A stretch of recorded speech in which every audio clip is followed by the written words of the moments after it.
Hey, what's going on, everybody? Fearless Cummings here. Sorry, I'm running a couple minutes behind on this, but I'm still here though. Um, but hey, what's going down? Welcome to Trial and Error, your podcast where we talk about failing most of the time, and I guess failing your way to mediocrity or success. I don't know. Choose one, pick one. Right? It's all on you. Anyway, let me hold on. Let me go into my stuff right quick.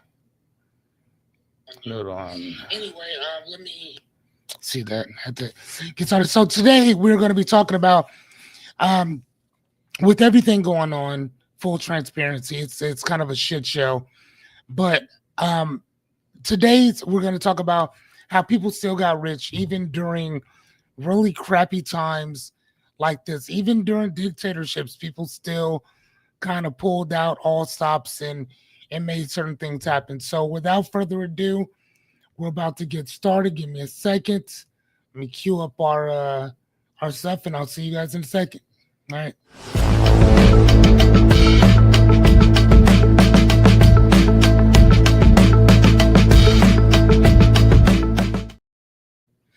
What's going on? Again, my name is Fearless Cummings, and I am one half of Trial and Error.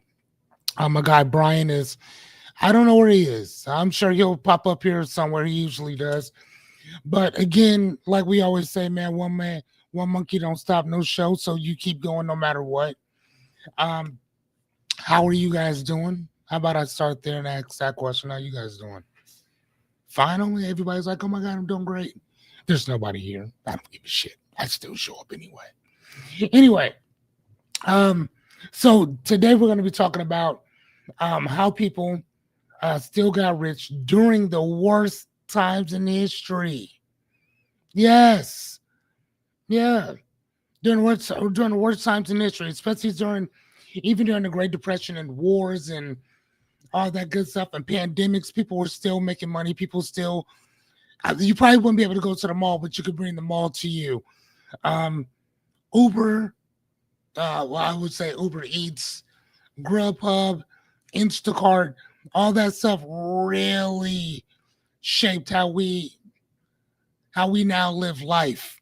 I used to remember back in the day, man, there was this I used to live in Council Bluffs in Iowa, and there was this one Chinese place.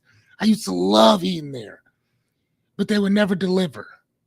And then in 2020 came around and everything shut down and everybody's delivering everything, right? So again, I mean, I don't necessarily know if somebody saw what was coming and maximized on it, but somebody did. And now, if you don't, hey, what's up, Renita? What's going on, my girl? If you don't want to um, go out and go buy your groceries, if you want somebody to go get your stuff for you, there's people that will go out there and go get it for you. Right? We have whole industries that literally popped up overnight during that. Um, with my bookstore, my business partner, he decided to start selling books and this, that, and the other. He's like, man, he's like, man, this is such a hack right now. And he was doing great, right? But then when we opened up our store, when he kind of sat back and looked at it, he's like, well, I don't know, because um, when I started the bookstore, when I started selling books online, it was during a pandemic. Well, now people can get out and go do this, go do that, and all the other stuff, and then the numbers are down or whatever. But one of the things I kept telling them was that, hey, man, if you want to sell books, there's nothing wrong with that, but you're gonna have to find other ways to get people, or find other reasons to bring people into the store. In general, man, I had a great idea, and it is what it is. But we are where we are. So I think Brian is entered the stage. What's going on, Brian? What's going on, my guy? Brian's here, everybody. Round of applause for making it. Brian, I'm not going to lie to you, buddy. I thought you were kidnapped. I was about to give you your eulogy. If you don't mind, I'm just going to go ahead and say it. Brian was a good man. Good. He was a good father. Good husband. Been married for double-digit years. Good man.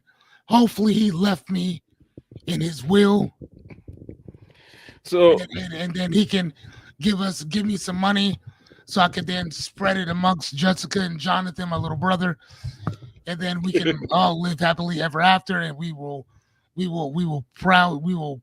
pride your name. We're all gonna get tattoos of your name on our backs. Stamp tramps. Is that what it is? Stamp tramp? Stamp tramp stamps. There it yeah. is. Thank you, kind sir. That's what we would do if you were to pass on and you were to leave me all of your assets. And I do appreciate that. Thank you. Now, man, where you been, man? What's going on? Oh, had a meeting that ran over, and then I came in and something happened. My computer was off, and my computer always takes like 10 minutes to boot up. So It usually happens, my guy. But you know what, though? Like I said before, man, we keep going no matter what. Again, yep. if you can't make it, I got to step up to the plate. Tramp Sam, thank you, Jonathan. If you can't make it, I got to step up to the plate and vice versa. So again, y'all gonna get one of us or whatever. And here's the thing: and if either one of us can't make it, the spirit of trial and error will consistently keep going. Close your eyes and imagine what I would say. There you go. All right. So today we are talking about how people still get rich during the really crappy economies, during crappy times, during crappy presidencies, during crappy governments. And it still happens, whether it's a repression, a war, pandemic. People are always still out here. They're selling houses, building houses. People are buying and selling houses. People are buying, selling shoes. People are buying, selling electronics. There's, you name it, people are still buying shit. So when people sit around thinking that, well, I don't have this or I don't have that to get started, I want to give you 5 things that we kind of wrote up. I'm not gonna lie to you, with the help of Chat GPT, because we are really good friends by now. And it knows me oh so well, as long as it doesn't tell anybody my business. And if it does, you're a fucking rat. Anyway, oh please, let's where are we gonna put this at in our notes? Yeah, and the notes.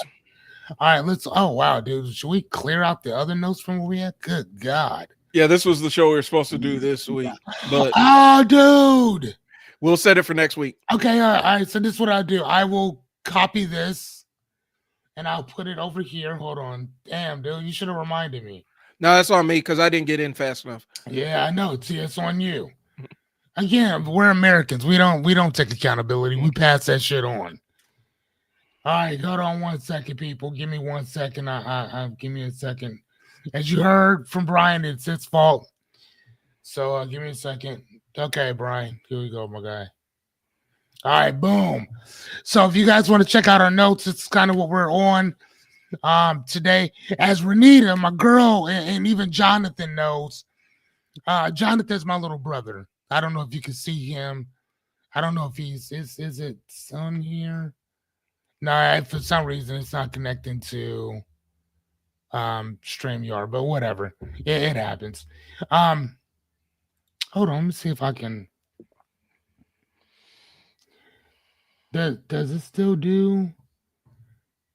Hey, does it still do that one thing that it used to do before? What? Where I can actually look at my comments from Facebook. It should be able to, but I don't see any comments. Yeah, I know they're on mine. They're over here. They're not on the other one. So how do I do that? I don't know, because we had to go through, like, you had to go through the whole process of, like, there was a whole back end thing that you had to do to make your page. Yeah, but it was only one thing though. Jerry's here too. See, I see everybody. Everybody's here. What's going on? Hey guys, you had to go in and make the post public. But remember, they took away that option. Right. Okay. See, that's what I was asking. Okay. But then you had to go do something else. Like you actually had to go through onto the desktop version.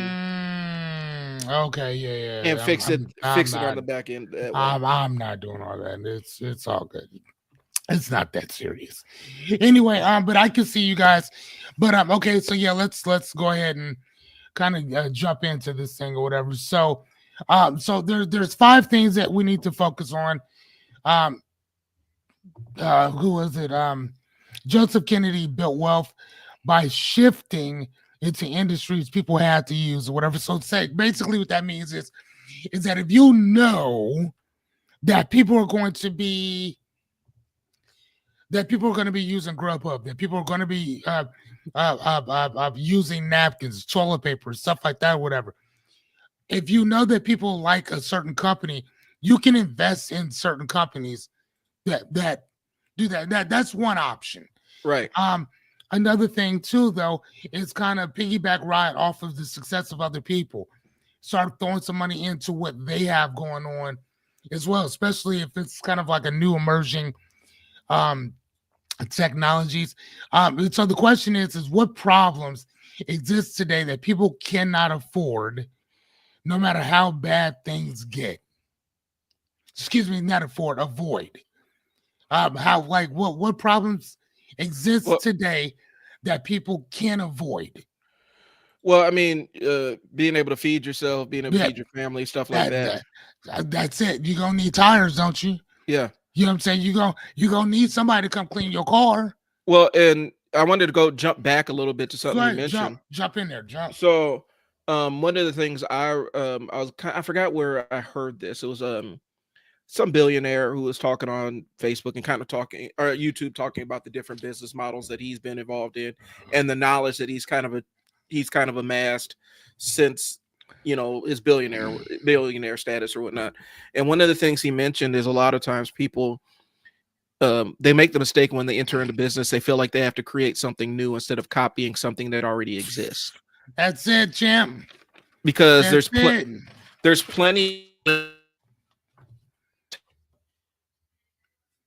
Dude, hey, your microphone. Something's up with your stuff, sir.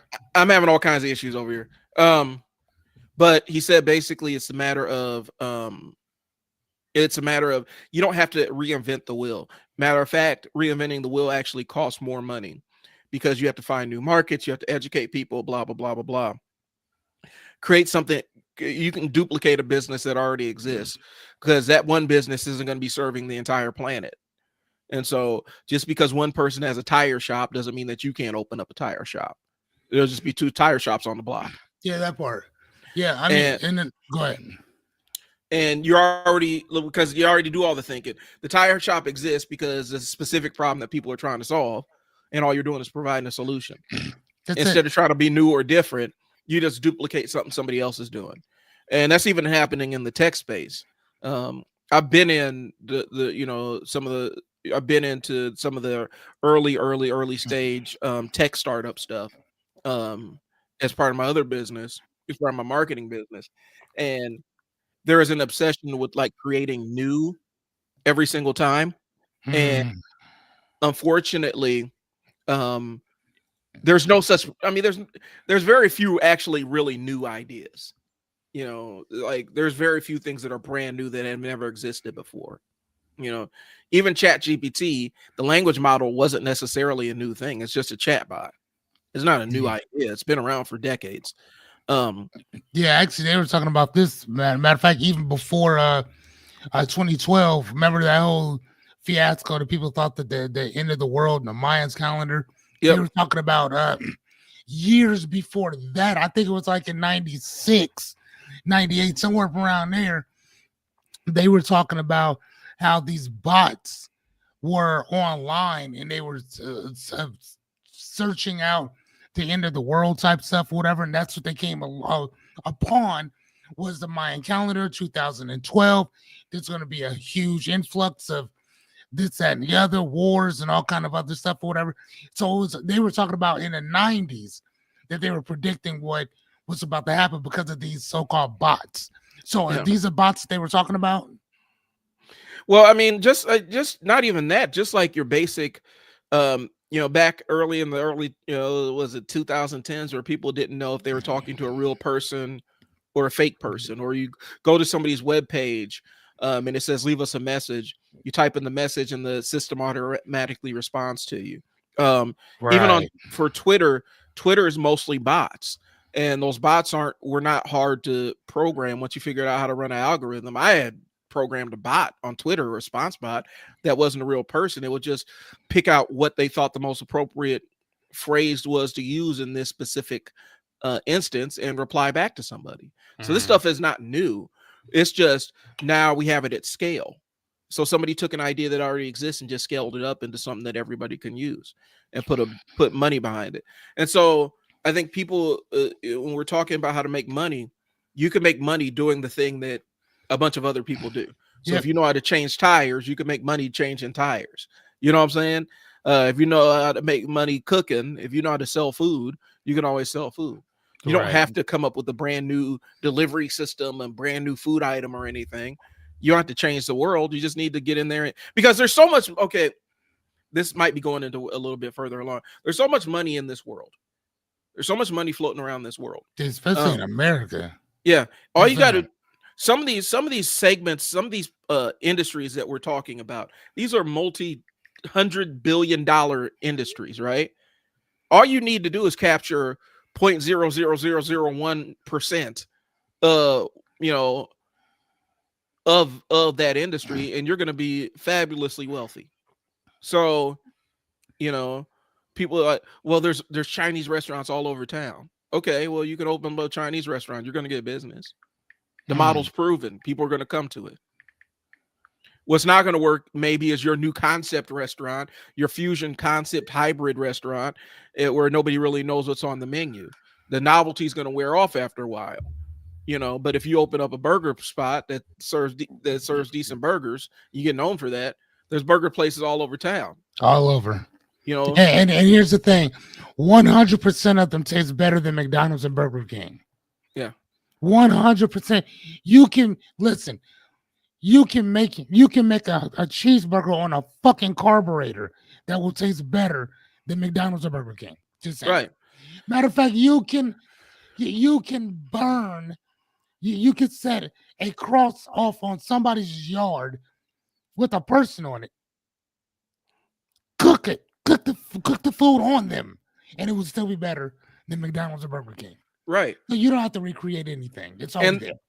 and there's innovation and duplication. We're going to talk about that in a second. Oh, I gotta write that down. That is nasty. Hold on. Say that again. There can be innovation and duplication. Okay.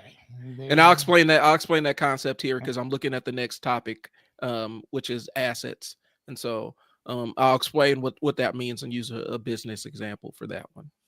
And duplication. Yep, there can be innovation and duplication. Now I just came up with that one. To me, that in my mind, that means that you can absolutely duplicate something and still innovate at the same time. You know, you just change one aspect of it, and now you're innovating with a model that you've duplicated. You just made you made it 1% better or 2% better. Yeah, that's what's up. All I right. dig it. So, all right. So what's our? So what are we? All right. So is that the first one that we were? yeah. So Okay. So problems. Okay. So, so the reality is that people focus on. Oh yeah. Okay, and that's kind of what we were talking about before. Is that people who focus on solving pain points rather than chasing trends often come out on top because you're solving a problem. As a life coach, my job is it's kind of like to listen to people and their stuff. I can offer advice if I need to, but sometimes you need to get out of your own way. And sometimes my job is to help you to do just that. But you see what I'm saying? yeah. And that's literally all it is. I'm not gonna make your life any better. Your life is already fine the way it is. You just have to look at it from a different perspective. And sometimes offering that perspective that's all you need. It's a difference in perspective. That's it. So number two, assets over cash example. So in Germany, hyperinflation, those who own land, gold, or businesses survived while cash holders went broke. Listen, everybody, I need you guys to understand something. Money, cash within itself is it's a collective agreement. It's not a collective agreement with our government. It's a collective agreement with the community, and that means you. We all have to collectively agree that the $50 is worth $50, that the $1 bill is worth $1, right? And that $1 will get me this brush, right? Right. We have to agree upon that. But here's the thing. If we no longer have faith in that dollar, what happens to the brush? Technically nothing. Your dollar just can't get this because your dollar don't mean shit. Right. So that means that you're going to have to give me something else in its place. So when they talk about assets over cash, that means what do you have? What can you do that's going to allow you to be able to trade and barter, right? So again, like I said, those who own land, gold, or businesses survived while cash holders went broke. So the people who just hoard their cash, they live in a shitty ass house, but they got a crap ton of money. If everything went to shit, your cash means absolutely nothing. That's what we're talking about. Go ahead, sir. So, well, one with the land thing, I'm gonna jump into that. But yeah, Please step in. so, but specifically, it's the concept of, all the people that, specifically like the hoarders that I'm gonna get a bunch of gold. I'm gonna get a bunch of gold, bunch of gold in case the apocalypse comes. Okay, so the apocalypse comes and you have a bunch of gold coins. Are you gonna run around like the Legend of Zelda and pay people with a bag of gold? What is if the gold doesn't mean anything, what value does it have? If there's no system to turn that gold into anything, what value does it have? It's the concept of all these billionaires. They meet, like they'll have these, these conferences and stuff. They'll get together. And I know one of the conferences they're talking about end of the world stuff, and they're talking about all their bunkers and everything, right? And the idea that they're going to have these big, huge bunkers, and basically everybody's going to live in a fiefdom, and they're just going to depend on them, right? Here's the problem with that thinking. So world collapses tomorrow, right? Economy, everything just collapses, right? Mm-hmm. You're the billionaire with the bunker. What's to keep them people that live in your fiefdom around you from coming in and taking everything that you got? Your money doesn't mean anything. There are no more banks. You think there are people that are risking their lives in the apocalypse to go make sure the bank still runs? So that hoarding of wealth is hoarding of stuff. In case the bottom falls of everything, it doesn't make any sense. So we go into the assets, owning the land and whatnot, right? One of the plays that people don't know about is one of the most brilliant business plays there is right now is, the Panda Express owns literally almost every piece of land that their businesses sit on, right? Like McDonald's. Yeah, but on a bigger scale, where they actually own the land, like they own the building, they own the land under it, so they own the whole damn thing. No, like McDonald's. Yeah, but a lot of it could be. Does McDonald's? No. McDonald's owns the land. They own the land that every McDonald's sits on. They're one of the largest landowners in America. Even franchisees? Yeah, yes, they own it all. Okay. The only thing a franchisee owns is the building, but the land under it, McDonald's owns that. Okay, so then they're doing the same play as so Panda Express is doing the same play as McDonald's, essentially, where they own all, where they own every. Bro, you never. I'm sorry, keep cutting you off. You never saw that movie? Which movie? The Kroc movie. Ray Kroc. I've okay. So in Michael Gerber's book, The E-Myth, he talks about Ray Kroc a lot, but he didn't mention the real estate play. Yes, that's where it started from. Okay. Like that's where they got that idea to own the land, not the building. Who cares about that? When you own the land, it becomes something totally different.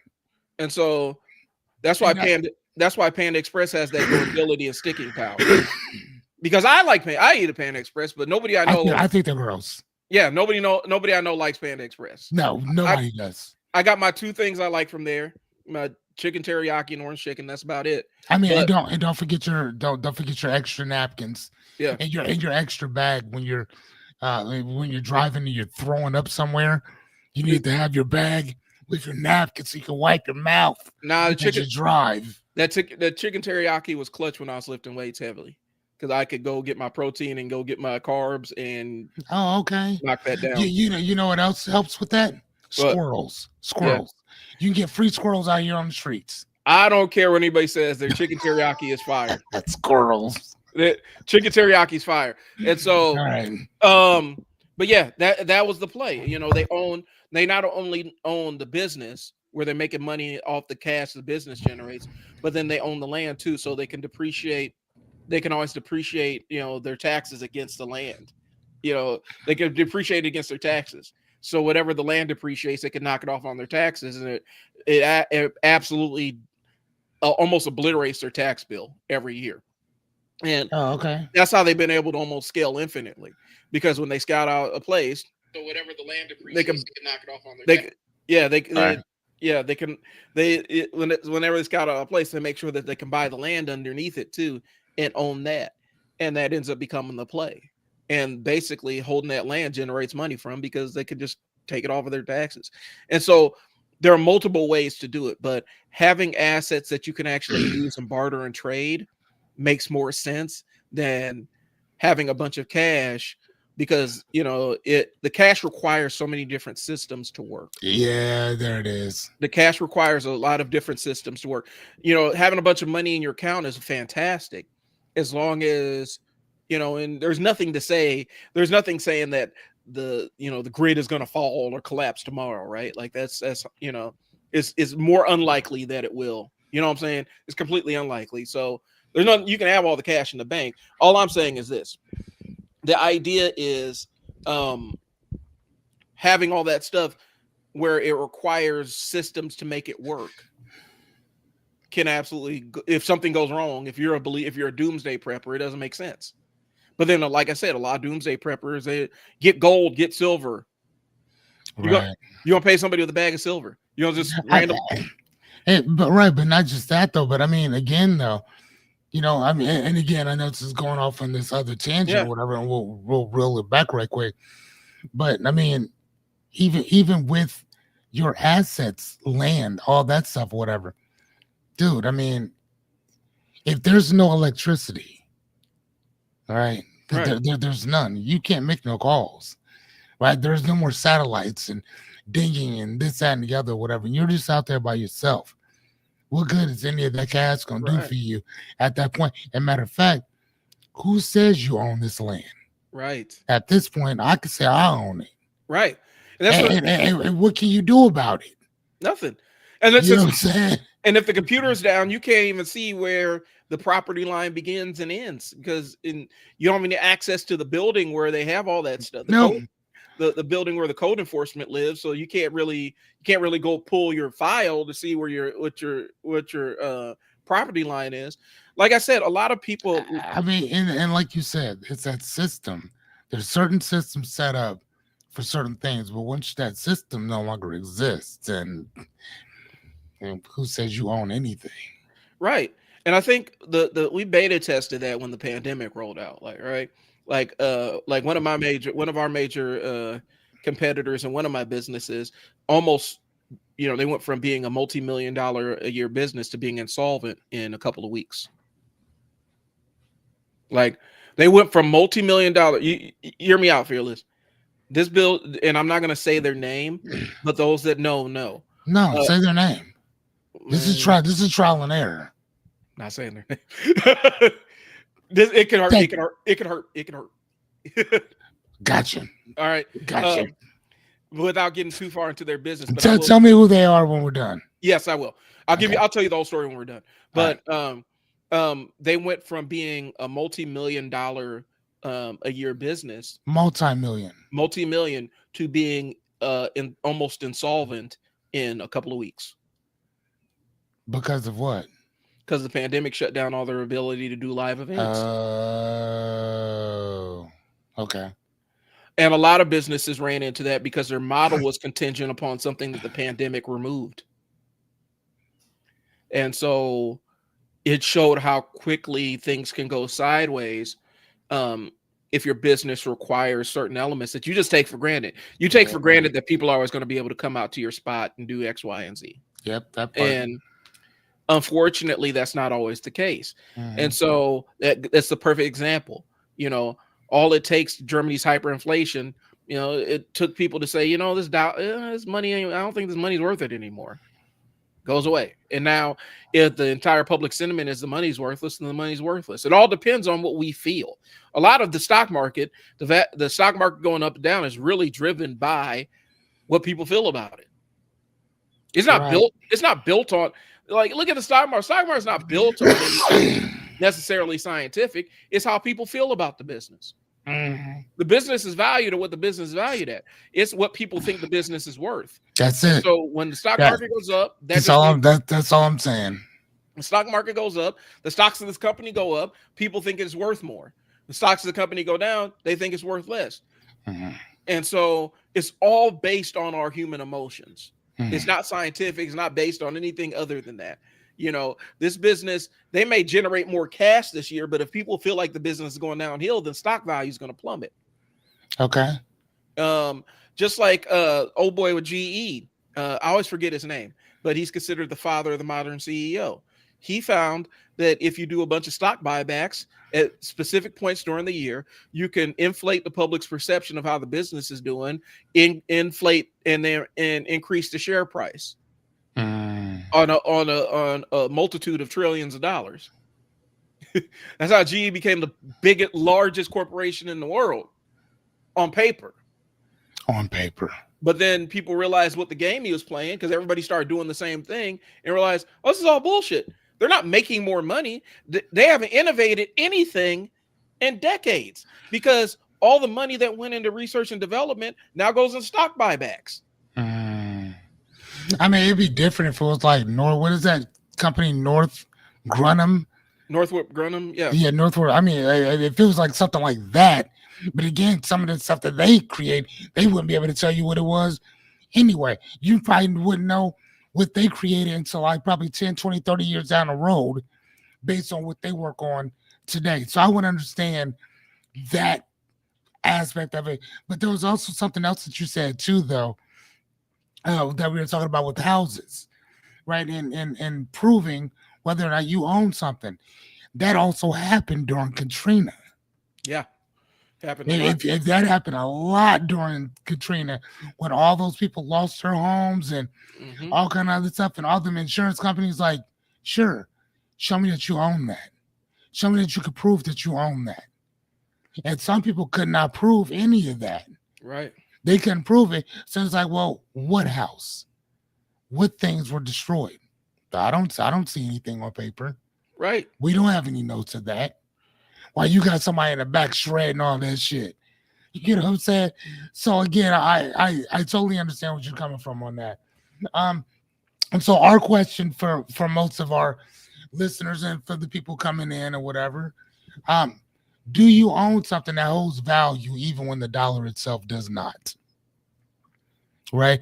And sometimes it's not about what you tangibly own. Sometimes it's that up here. What do you have up here that if we had to rebuild society, you're it? Well, like, we need you for this. Right. Right? I mean, I'm just saying. You know what I'm saying? If you work on Wall Street, for the likelihood of you surviving something like that is next to nil, sir. Right. You have no applicable skill for this. Even a philosopher would be able to come into the community, but you have nothing. In fact, well, I have a BA in finance. Aren't you the reason why we're in this mess now? Right. So if anything, you know what I'm saying? So certain things, I mean, I think with certain things, I don't think that they would actually be used or needed. Well, this concept of, it's like that Martin Lawrence film, The Black Knight, right? Okay, yeah. Or you could even look at like the Evil Dead franchise, right? Where Evil Dead 3, Ash travels back in time, right? And he has to fight demons back in time. And so he has enough knowledge he has a shotgun, he has enough knowledge to invent gunpowder. Mm-hmm. And he uses the wizards to make it at scale. And now he has a weapon, right? You take your average human being. Let's take your average and I'm not going to name any CEOs, but take your average CEO, right? You take him and transport him 20,000 years in the past. Just drop him right there. Yeah. Boom. What's he going to do? You mean before he lathers himself up to be eaten? Yeah. What's he going to do? I mean, well, let's not even. I don't know. Let's not even go back 20. Let's not even go back that far. Let's go 500, 600, 700 years ago. Matter of fact, you know what? No, don't even do that, because you're giving too much. No, don't even do that. Say the early 1900s. Just say 1900. Matter of fact, let's say 1901. So the year 1901. Just take the average individual, throw his ass back then. Yeah. If you put in most of us at that era, we wouldn't know what the fuck we were doing. That's what I'm saying. People are like, we wouldn't be able to predict shit either. Like, well, we got smartphones, we got blah blah blah, we got blah blah blah. You know how much infrastructure? Like, if you had to take me and say, okay, I need you to invent the smartphone, I could study that for. You could give me a factory and give me everything else and give me all the resources on the planet. Yeah. I can't invent that by myself. I couldn't do that by myself. And that's what I'm saying. You take a lot of these otherwise, these people that are considered. That's why, okay, I'm big about the fake alpha male thing. Like, one, I know that it's bullshit because the entire concept of the alpha male, alpha wolf has been debunked. Like, even the guy who coined the phrase debunked it. Like, he disavows it, right? But in the nomenclature that we use it now, alpha male is mass, leader of the pack male, right? Well, I call it fake alpha. Can you physically fight to defend your spot? No. Do you have any skills that are invaluable that makes you better than other people where they're going to put you in a position of leadership? No. What do you have? What makes you an alpha male? I have a lot of money. And I can hire people to do things. Okay, so you strip that away. What makes you an alpha? Are you good? Like, physical combat, typically. Do you have the physical tools to defend your spot? Right. And so it goes into that line of thinking. You could take your average person and drop them 700 years in the past, and they're just as vulnerable as the people that were born in that time frame, if not more. They can't purify. They don't, the most they could say is, well, you need to boil water before you drink it. Why? Right. You need to wash your hands. Right. That's what you can bring to the table. Yeah. Now, if you're a surgeon or something, you have some valuable medical training, that's a different thing. You end up becoming a healer, then you can end up taking over the village because you can heal people of their illnesses. But if you got to make medicine, you ain't got that background to make no medicine. No. I could cut you open, but I don't know how to make it not hurt. Right now. Besides giving you some alcohol and make you lay down. That's about it. And so putting a piece of wood in your mouth, bite on this. So a lot of times when we start framing this, it's always in the modern context, right? But like I said, the pandemic disproved a lot of things. Katrina disproved a lot of things at scale. And we didn't really internalize the lessons from there about what they was doing at Katrina, where there are literally parties of like every white nationalist down in New Orleans mobilized their own little militia and was walking around hunting black people for a while down there for a couple of days. And so we didn't learn the lessons of Katrina on a national scale. So when the pandemic hit, there are a lot of people that didn't know what to do. People started freaking out, not knowing how do I interact without going around being around people? Me, I could just sit in my house. Yeah, I'm cool. I can just sit in my house. And so a lot of that got upset. And so a lot of things that we seek comfort in when we're talking about the assets over cash and stuff, all it takes is one change in the environment, one change in the global system, and it shuts everything down. It shuts everything down. And I was watching this lady's thing. I'm pretty sure I saved her video, but she said that was one of the things about our system in general is that most dictatorial type of systems are very flimsy, and it does not take a lot to knock them over, especially when they're built on the backs of somebody else. When you're not secure yourself, whatever you put on top of that, just like we talk about with our accountability, with character, with integrity, with all that stuff, whatever, anything that you're juggling is going to fall over because you have no structured system. in place. When you don't have a good foundation, whatever you put on top of that is eventually going to fall. Right. It's going to collapse. It's going to implode on itself. And so yeah, I see exactly what you're talking about in that. And unfortunately, man, that's kind of the where we are at this present moment in time. So go ahead. And there's going to be one, and you know what I'm talking. You're going to follow me, but there's going to be one very specific cult of personality that is just hanging on to um, the health of a very, very Sick system. sick individual, like a person whose health might be a little bit compromised that we don't know about. You talking about how you goes around and poops on himself a lot? Yes. There's Like- there's a very yeah. specific cult of personality that thinks that they're built to last. It's like you one heart attack or stroke away from this whole thing not existing. Is going to be thrown into chaos because this thing isn't necessarily built on anything but a cult of personality. And that's what happens when you get into these larger, like, dictatorial systems. It's all built on a cult of personality. Look at what's going on in North Korea, bro. If one of them, like, if Kim Jong Il, was it, or Un, is it? I think it's Un who's in charge. Is it Un? Yeah. Yeah. They have to. You see how they have to do things with each layer, right? Like when the OG kicked off, there was a whole lot of uncertainty because the generals were scrambling to kind of figure it out, and so now the generals have propped up Un or Il or whoever, and now he's the one that's it. What happens if something happens to him? What's that society look like? Because now you have an entire society of people who are starving and fearless with nothing to lose. Oh no! See, they already got that. See that they have what's called a work camp. Yeah. So don't worry about it. We got enough work for you to do. Yeah. Or whatever. I read. That's why they have to have that military. That's why they have to have that strong military in the background. You have to, because without a strong military, in general, without a fear, your society for the most part it's your government is only as strong as its military. Right. So if you have a shitty military or the military is with the people, then I guarantee you're not gonna be able to get away with half the shit that you do. And that's what I'm saying. You know what I'm saying? So like, yeah, no, I 100% understand that. And I think that whether people understand it in our country or not or whatever, is that the only reason why people get away with what they're getting away with is because of that particular system within itself. But again, at what point do you push a person and they say, you know what, I'm done, no more? You see what I'm saying? And then once you do that, then you have what's called a revolt. Yeah. Not an insurrection, a revolt. They're not the same thing. Well, and I think that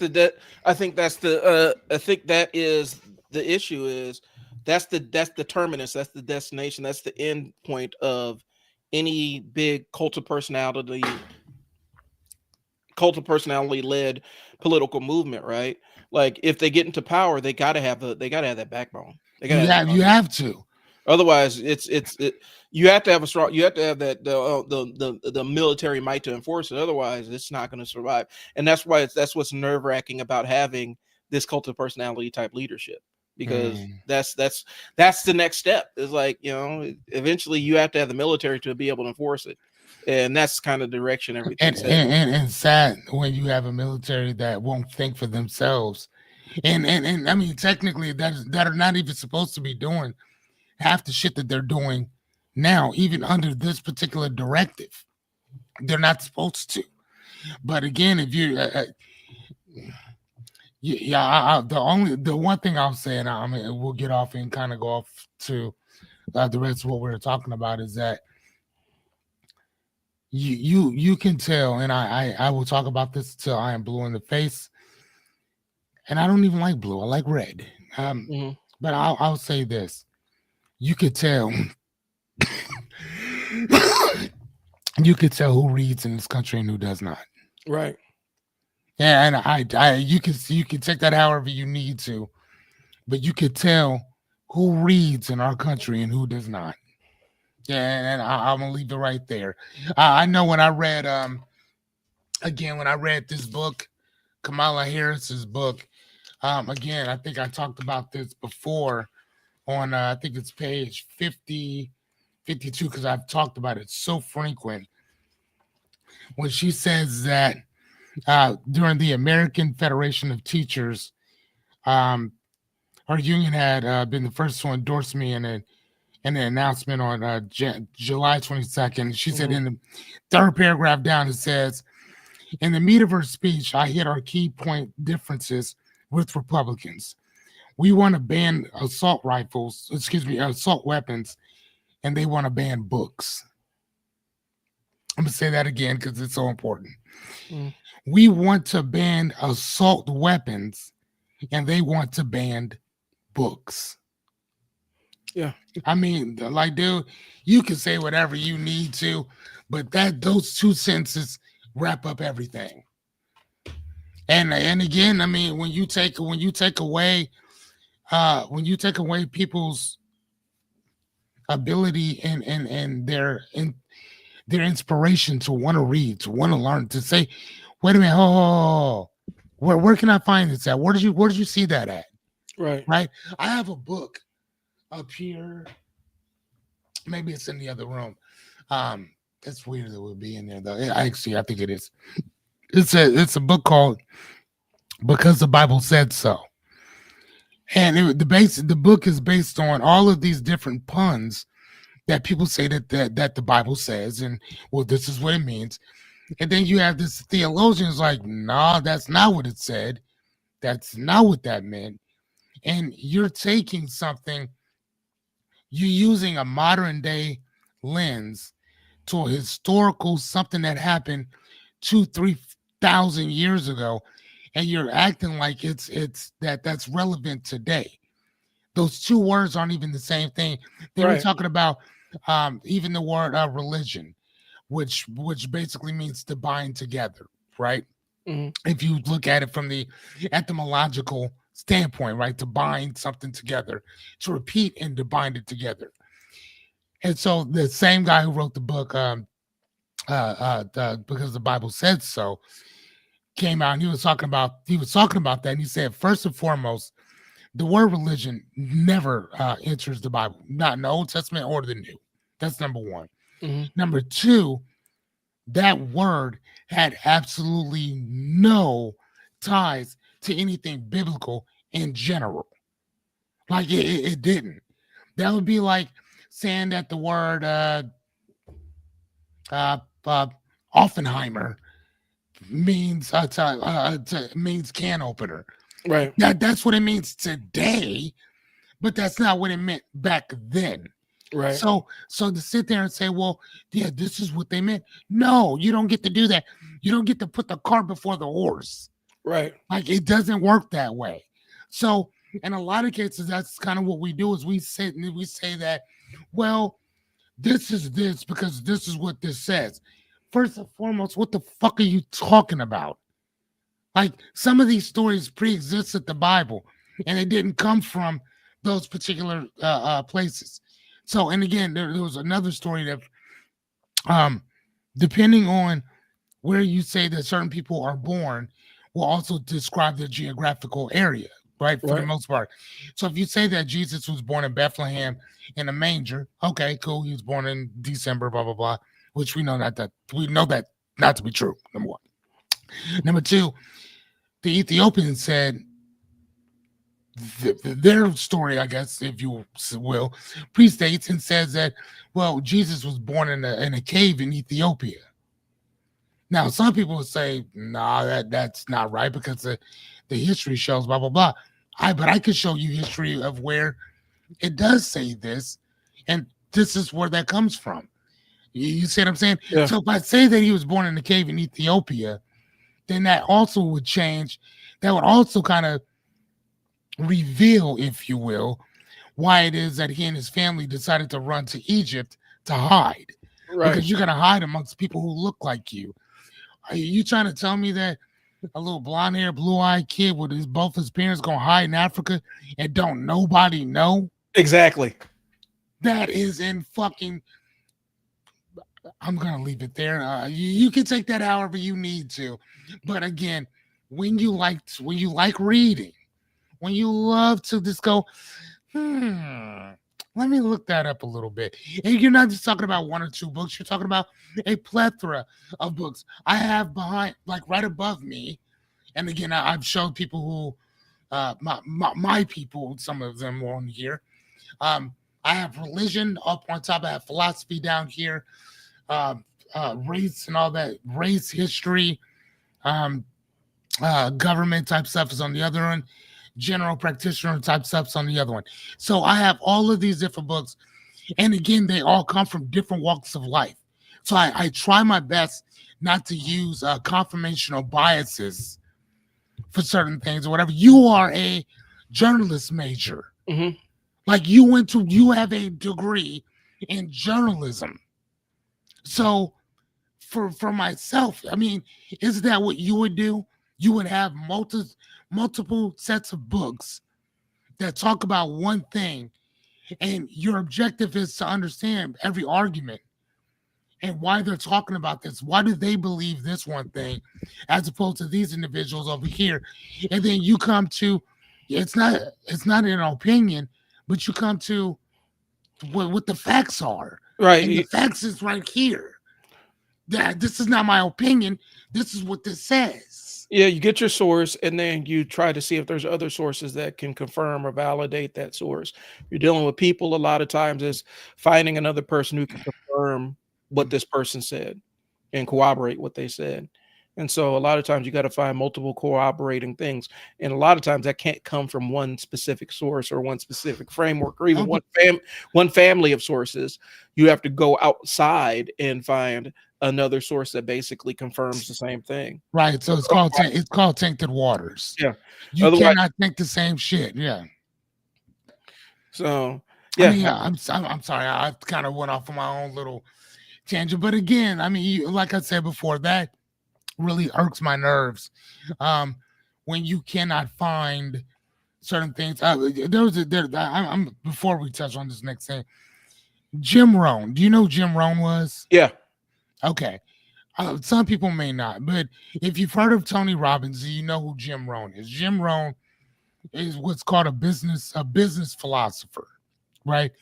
Um, he started off kind of like in network marketing and built an amazing organization. At least that's what they say. Mhm. But he started off one of the first people doing it, and then built a whole entire organization, this that, and the other. But he was called around to do these public speeches and this that, and the other or whatever. And he talked a lot about mindset, kind of like Bob Proctor. At the hell, they probably started around the same time, because anytime you talk about Bob Proctor, Jim Rohn's name comes up, Zig Ziglar's name comes up. Tony Robbins becomes like the son of those speakers, those guys. Yeah. He was just more exhilarating to watch in general, right? But Jim Rohn, I love OGs. So I study Jim Rohn. Jim Rohn to me is that philosopher, like that a person would study Socrates, Zeno's, Pythagoras, Plato, all the Diogenes, Marcus Aurelius. I study Jim Rohn like people study them. Right.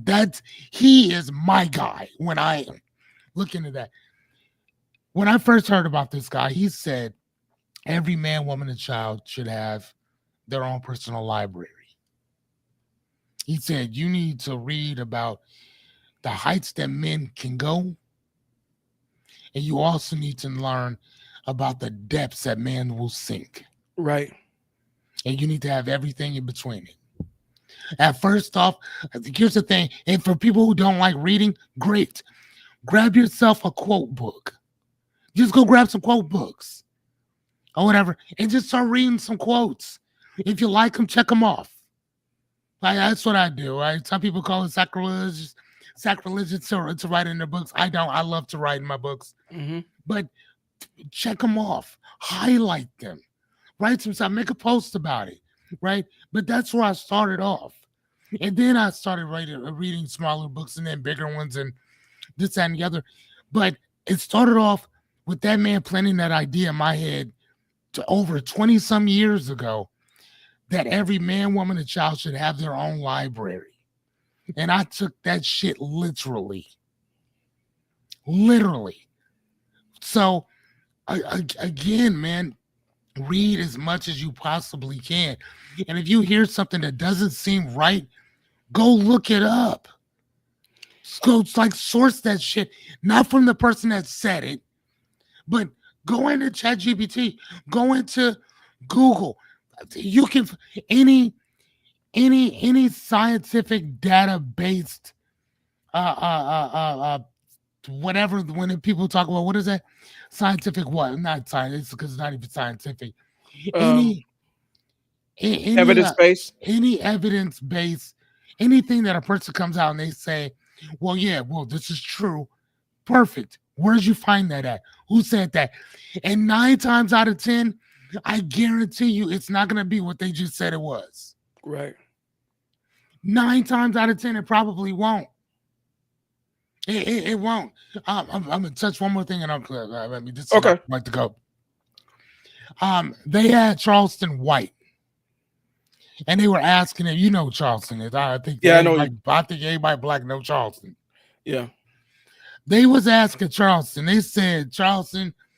They say that Charlie Kirk was like the new you, or the right vice versa. And I never really kind of really messed with Charleston until he said this. And I'm not taking away all the other shit that man has said in general. I get it. But he said something to me that was so profound. He said, me and Charlie are nothing alike. Because when I get on here and I'm talking about the plight of my people. I'm talking about what we need to do to get better. And I'm talking about the shit that we've done to wreck our communities, to wreck our culture and everything else. I talk about us. Right. He said, Charlie never talk about them white people like that. No, he ain't never once told them that they lead the percentage of child pornography, pedophilia, kidnappings, and all that stuff. He never talked about any of that stuff. He only talked about black people and brown people. That was it. So no, we are not the same. When I talk about my people, I'm talking about how can we get better. Period. He never chastised his own people, not one time. No, he doesn't. Never. And he's not going to. He was to the point where he was spreading misinformation, borderline lies. And I'm like, no, that's where I disagree. Motherfucker, a lie is a lie. Especially if you know that either A, you have now looked up that information, right, or B, somebody gave it to you without you going to go do your own due diligence to look that up. Before you go off to any of these places and go spew your bullshit. And to go spew it in multiple places where people have corrected you on that.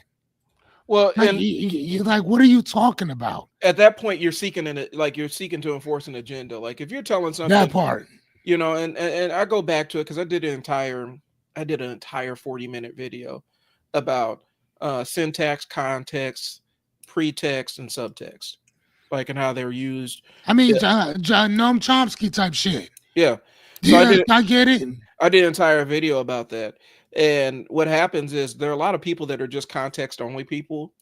And so when that's who Mr. Kirk was talking to, people that only read context, right? And he could say, well, I'm not saying this, while actually the subtext is he is actually saying the thing that he's saying is not saying. Stochastic terrorism, like we were talking about. You know, and that was his agenda. That was his agenda. And people act like it wasn't. Like, oh, he was talking this, that, and the third. There's only like two, I think, when I was looking at this, when I was looking it up and kind of going through doing a media audit of his stuff, there's like maybe two black people that he talked about in some kind of high regard. And this was like Clarence Thomas, and I think it was Thomas Sowell, something like that. Okay, and both of those individuals, and to give context, believe the same shit that Charlie does. Exactly. And I know specifically Thomas Sowell hasn't been in any kind of community with any black people for almost 60 years. So he doesn't hang out, he doesn't engage with black folks, and so he doesn't necessarily have any He idea what he's he talking about when he's talking about black votes. he technically would be when Nick what's his name, Fuentes, yeah. Fuentes told what did he tell old girl that basically you're a sellout Yeah. to He your told people, he told that Candace Owens she's a sellout. He doesn't have any respect for her either. to her face, He, to her face. Thomas Sowell and Clarence Thomas both represent the same type of ideology. well, and Clarence Thomas, I mean, his wife is from here, and so he used to come up to Boys Town all the time. They would pick a family, and he'd sit down and have dinner with them, and that was him being normal. And um, from everybody I've heard, is like he's a pretty regular guy when you meet with him, but it's just his political stances are absolutely insane. Well, I mean, then you scrape and start looking like, okay, who's funding him? Harlan Crow has given this man almost $20 million over the last couple of decades. And Harlan Crow is a billionaire, and basically, he pays him, and then he crafts, he makes judicial rulings that benefit Harlan Crow's interests. That's the game at hand, right? And so when we talk about these two individuals, that's the only people that he's ever talked, only two black folks that he's ever talked about in any kind of regard, regard. Every other black person that he's ever talked about on this platform has always been in super negative, super derogatory. I'm not saying this, but you're really saying that when you look at the subtext kind of stuff. And so stochastic agitation. Yeah. And so that's kind of what it is. It's different if he had those level of critiques of people that aligned with him. When you have critiques of people that align with you, that means that you don't really have any dogs in the fight. People that are, you could critique people that agree with you all the time. I tell people all the time, I had criticism of like Obama and Harris and all them. I had my own criticisms of them. I wasn't totally in the tank from them. I had my own criticisms of pretty much any politician that comes across the board. But I don't mask my criticism just because I agree with somebody. My criticism remains. That man directed all that vitriol narrowly and specifically at black people all the time.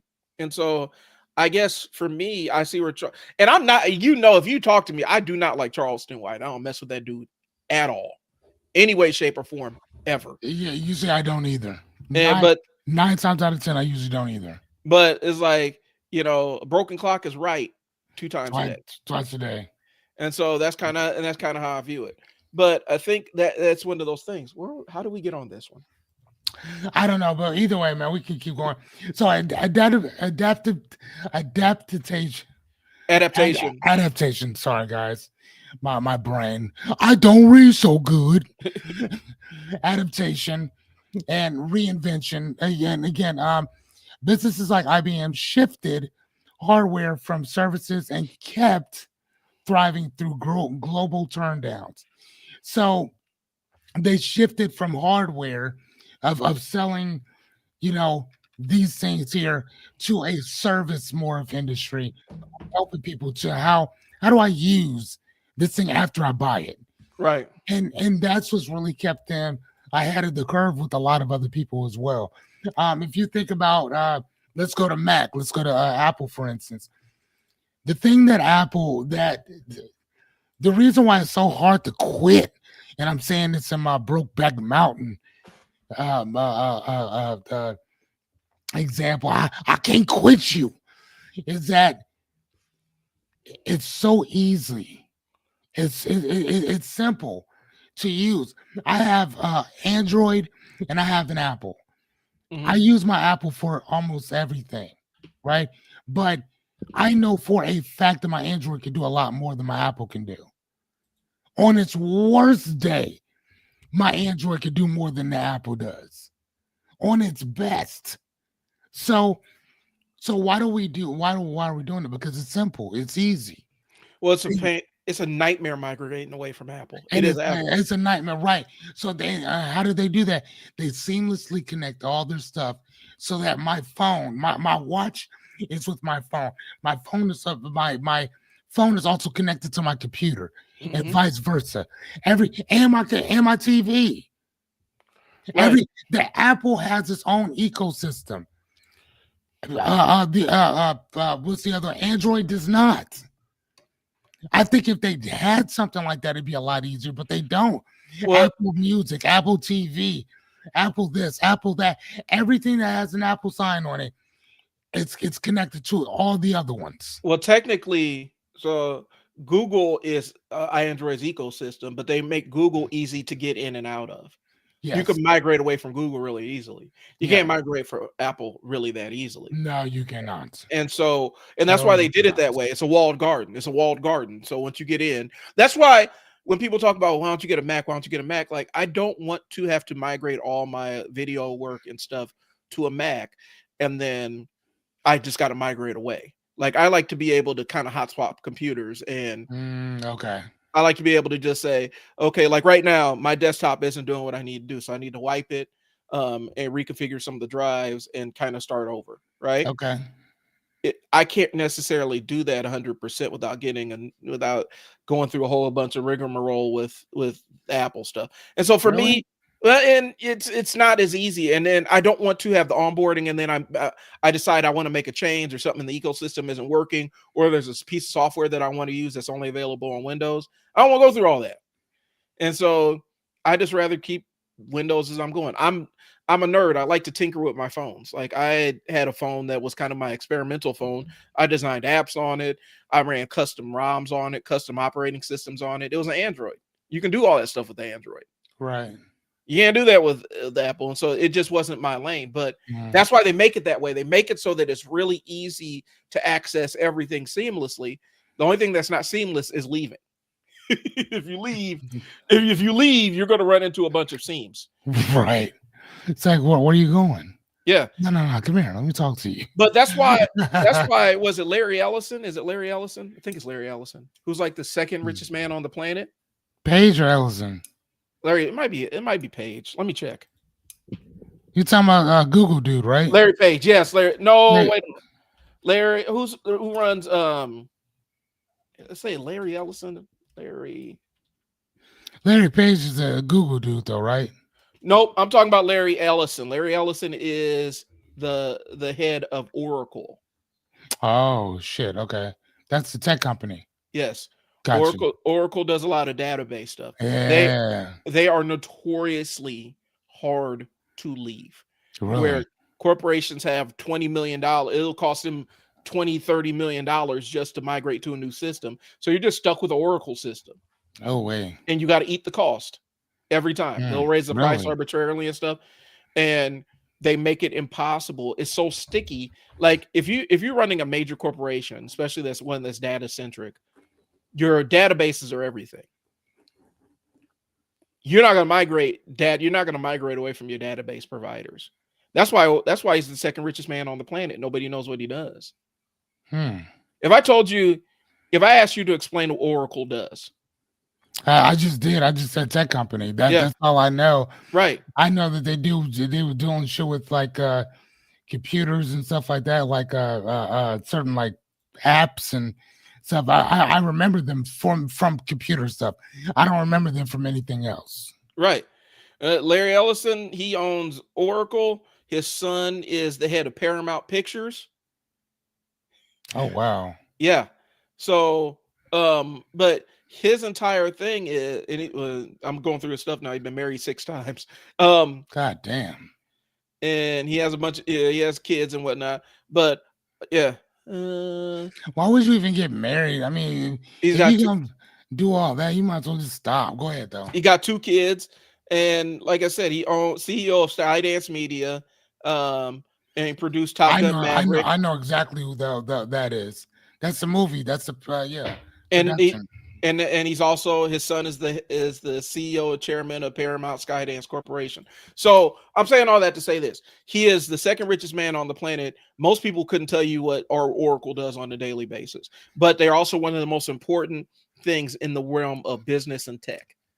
And it's not because people love them; it's because you can't get rid of Oracle because it costs too much money to put in a new installation. You have to be dedicated to spending the money to swap over to a new system. They don't make systems that play nice with each other. They sure as hell don't make systems that play nice with other systems. And that's the plan. Okay, so hold on. So let's take that. Okay. let's say tonight at midnight, all electricity is out. Yeah. Everything's out. Like everything has to be rebooted, restarted, everything. And when I say rebooted, restarted, everything, I mean literally. Matter of fact, fuck it. You ain't gonna have no more electricity for 1 year. No Yeah. electricity, you're out. You're done. Right? And here's the thing, you didn't know that either. Does Larry Ellis, is he still now the richest man? Yeah. How? If there's no computers.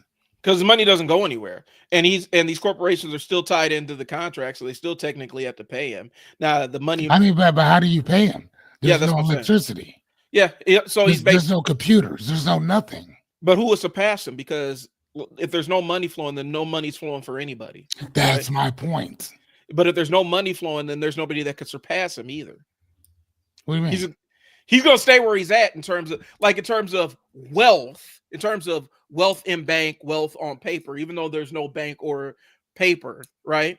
Mm-hmm. If it's just gone for a year, when that year comes back, nobody had surpassed him because there's no bank, there's no electricity to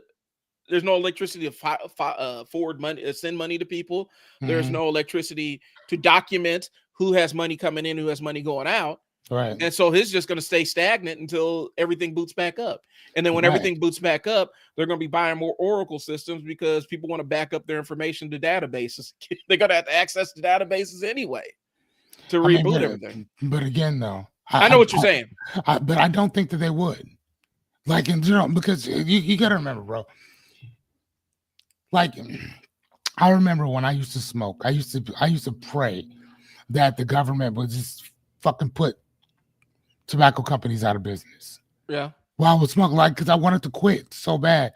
But I'm like, fuck, like, I can't quit. Like, and eventually I did, kick the habit in, and I haven't smoked in, 10 years, right? Congratulations. Like, I haven't had a cigarette in a long time. Vaping, different or whatever, but I don't think I've vaped in 5 years.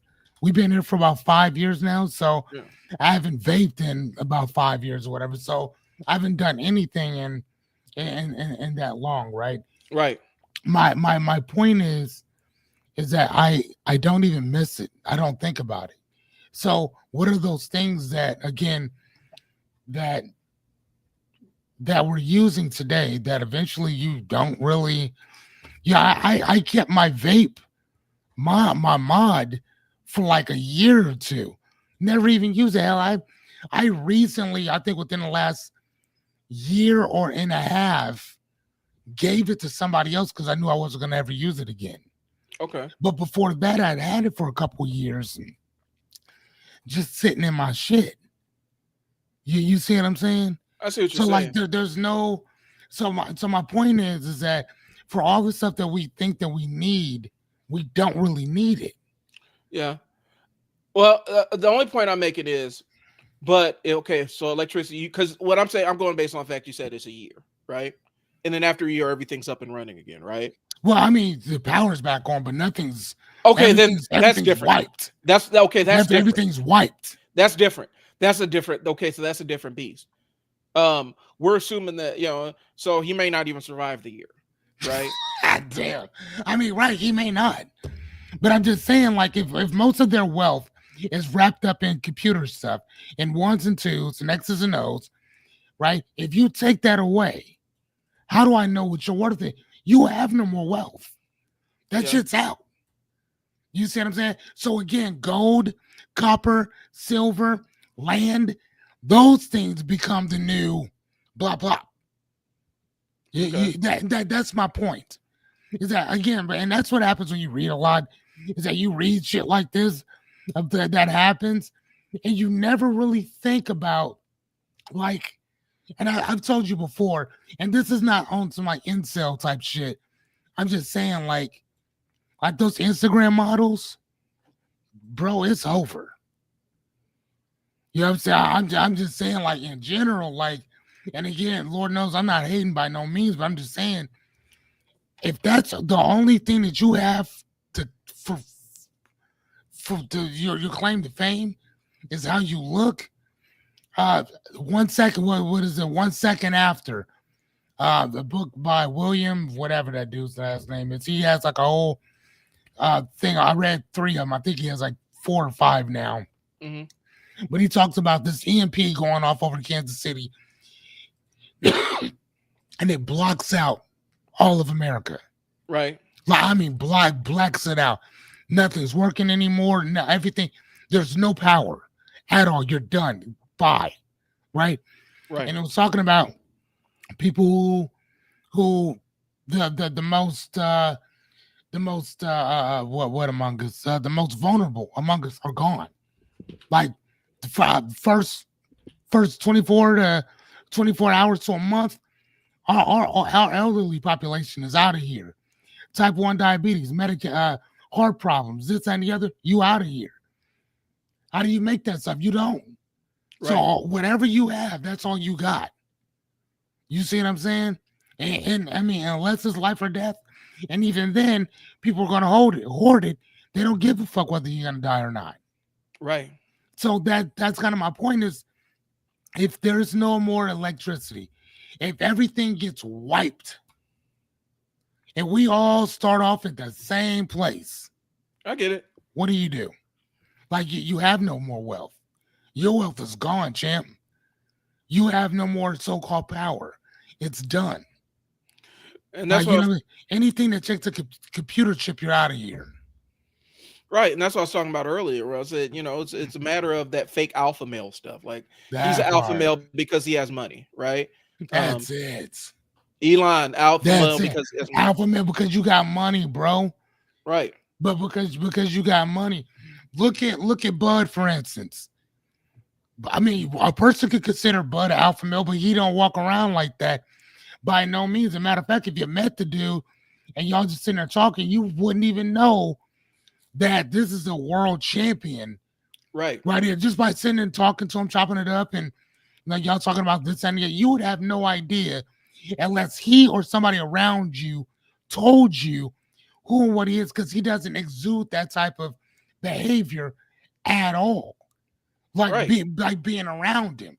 Like you could tell you kind of a hood type dude, but more kind of quiet and like, chill. But again, though, you wouldn't know that. You know what I'm saying? So somebody who is somebody who's a multi-billionaire or a multi-millionaire, we're like, oh my God, no, this dude's an alpha male. We gotta do whatever he says. For fucking what? Right. Like what the fuck? What are you talking about?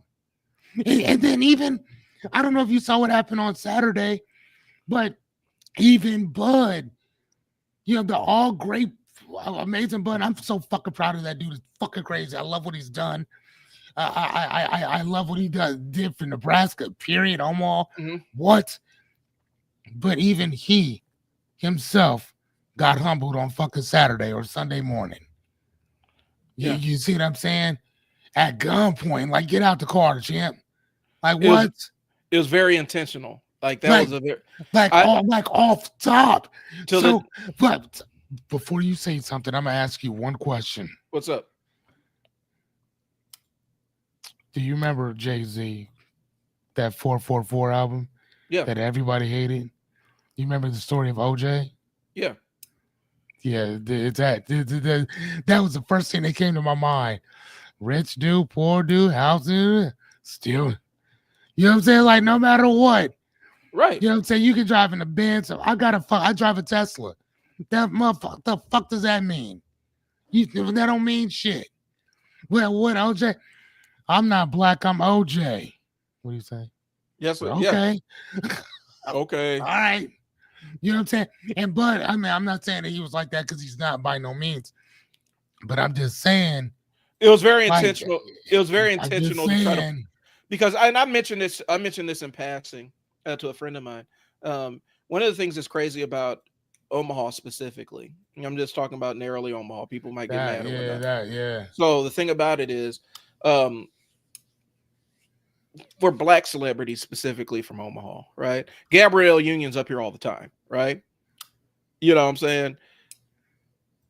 there's a weird we have to put them in their place kind of mentality when it comes to celebrities that are from North Omaha, as opposed to celebrities that are from other places. And so Yeah, because I like Alex Payne don't get treated like that. right. I was not surprised. It was super disappointing, but the surprise, I don't think that they were even surprised by it. Like, yep, that's Omaha for you. You know what I'm saying? That's Omaha for you. Omaha has to put you in your place. That's how this place works. And so when that happened, I was like, dang, that's messed up. But then the other side is, yeah, that's about par for the course around here.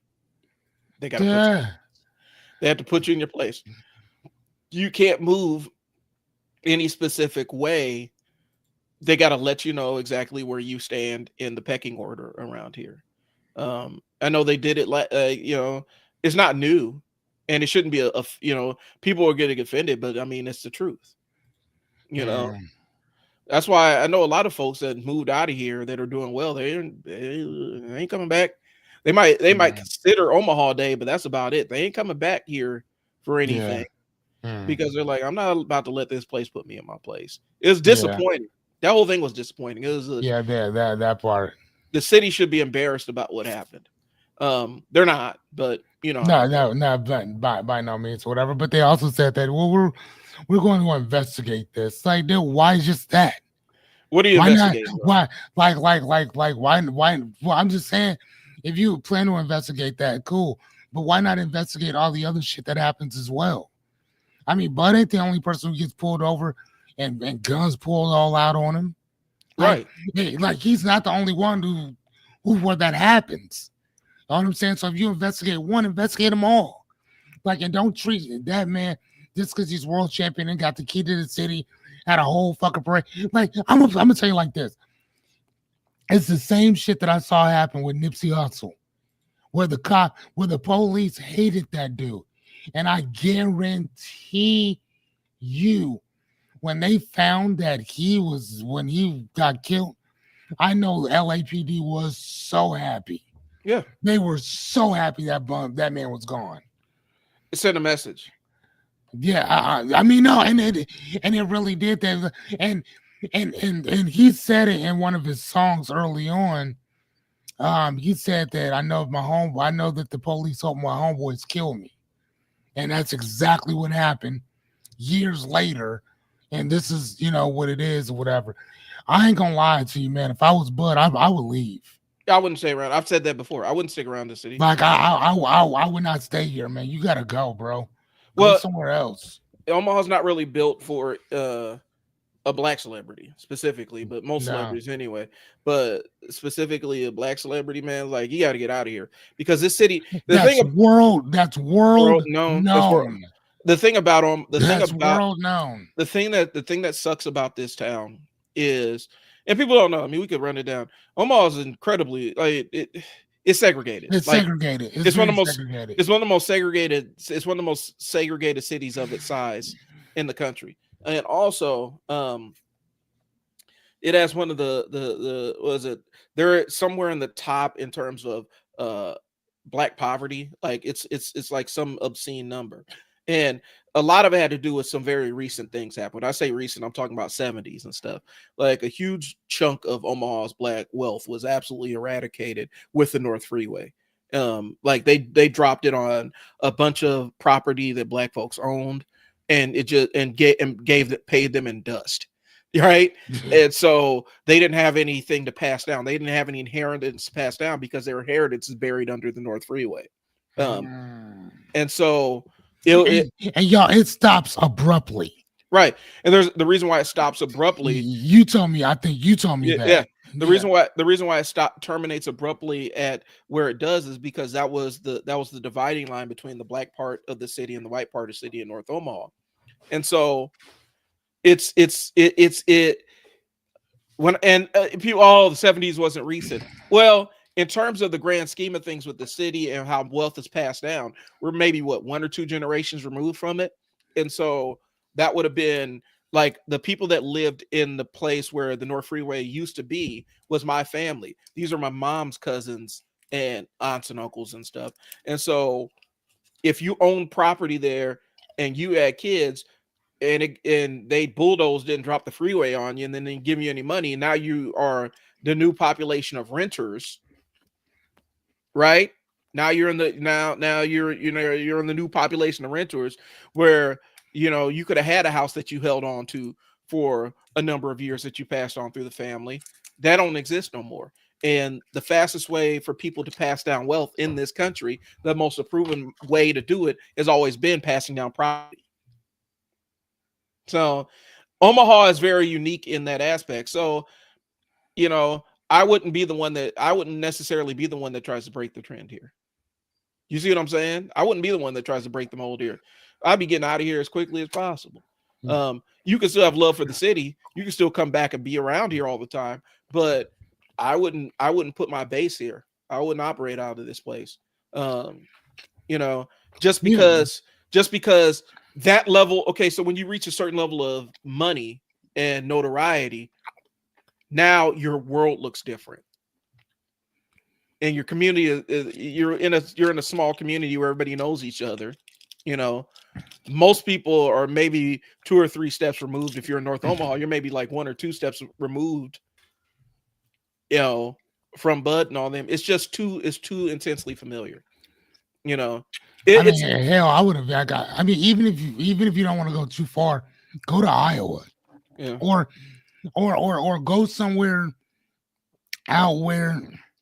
Me personally, I would be in Iowa. I like Iowa. I would move somewhere where they're used to seeing black people with millions of dollars. I'll be honest with you. Like that's where I would go to, somewhere where that's not. Okay, so then Maryland. I'll be moving over. I'll be looking at Maryland. I'll be in Virginia. Even maybe Denver, a place where there's a pro football team or a pro basketball team. Okay. Somewhere, I get you. Somewhere where there is a community of people that align with that, just because, and it doesn't have anything to do with the people in the town. It has to do with the mindset in this town and the authority figures in this town and how that kind of stuff is perceived. And seeing wealth. Yeah. I like that. Because again, as soon as they ran his plates, they knew exactly who it is. I knew exactly who it was. I knew exactly who it is. And the fact that he has to have security with guns, that happens. There's a reason why black folks, like, okay, this is gonna get really close. There's a reason why black folks talk about being black in Sarpy County after dark. Being black driving around Sarpy County. In Omaha, that's the thing. Like, stay out Sarpy County after dark. Is that where they were? Well, no, I'm just talking about in general. Like, because Omaha, I'm considering the metro, right? Bellevue, Omaha Metro, stuff like that. There's specific segments of town where you're not, it's like, you don't really want to be driving around there black after dark. Yeah. Sorry. Yeah. Sarpy. I live in Sarpy. I mean, and that's what I'm never out like that in general. So, and see, I have another friend who's over in Sarpy, and he's like, I got pulled over like 13 times in 12 months. Like, yeah, because most of his business is out at night doing stuff. What does he do? We'll talk off air. Gotcha. But Omaha isn't necessarily used to seeing that. There's a specific stigma that comes along with it. Yeah. And it's really an oppressive feeling kind of thing. Mm-hmm. Because I can go out to West Omaha and see people driving luxury cars. It's not a big deal. But if I'm driving a luxury car after a certain time frame out in West Omaha, it's suspicious. Yeah. It's just not, I wouldn't, and I know, there's attachments here, and a lot of Omaha folks are like that. I'm like that, I'm protective over my city and stuff like that. But if I had reached a certain level of income level and certain level of relative fame, I'd get out of here. That would just be me. I wouldn't be around this place just because it's not something that you're used to, accustomed to seeing. Either way, from the structure standpoint, from the people in charge to your everyday run-of-the-mill folks, you're just not necessarily used to seeing that. Yeah, that's just my take on it. But I don't think he's leaving. I mean, I don't think Bud lives too far from where I am. Yeah, So, no, that man ain't going nowhere. He gonna say his ass right on here. and It's just where his mama is and cousins and that's where your family is. the whole entire city, the whole entire Your support system state, is here. your whole support system is right here. So I mean, it kind of is what it is, whatever. But I mean, I think that what it does do as well is it's going to start setting the precedent for, like, dude, like leave our celebrities alone. But then at the same time, though, you don't want to go down that rabbit hole either, because that's the same shit that happened with O.J. Simpson too. You know what I'm saying? Where this woman supposedly calling the police all the time, and which actually wasn't supposed, she did on Mm-hmm. multiple occasions, because he was going upside her head and this and the other.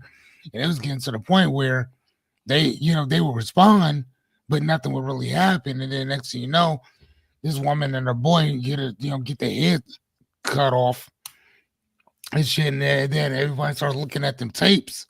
Like, Mm-hmm. dude, like, why didn't you do anything? She kept calling y'all this and the other, blah, blah, blah. This could have been prevented type shit or whatever. So, I mean, and again, I'm not saying that buzz like that by any means of the imagination, but still, I can understand why they would still feel like, hey, we got to do our job type stuff. But at the same time, though, like, dude, like, man, I don't know.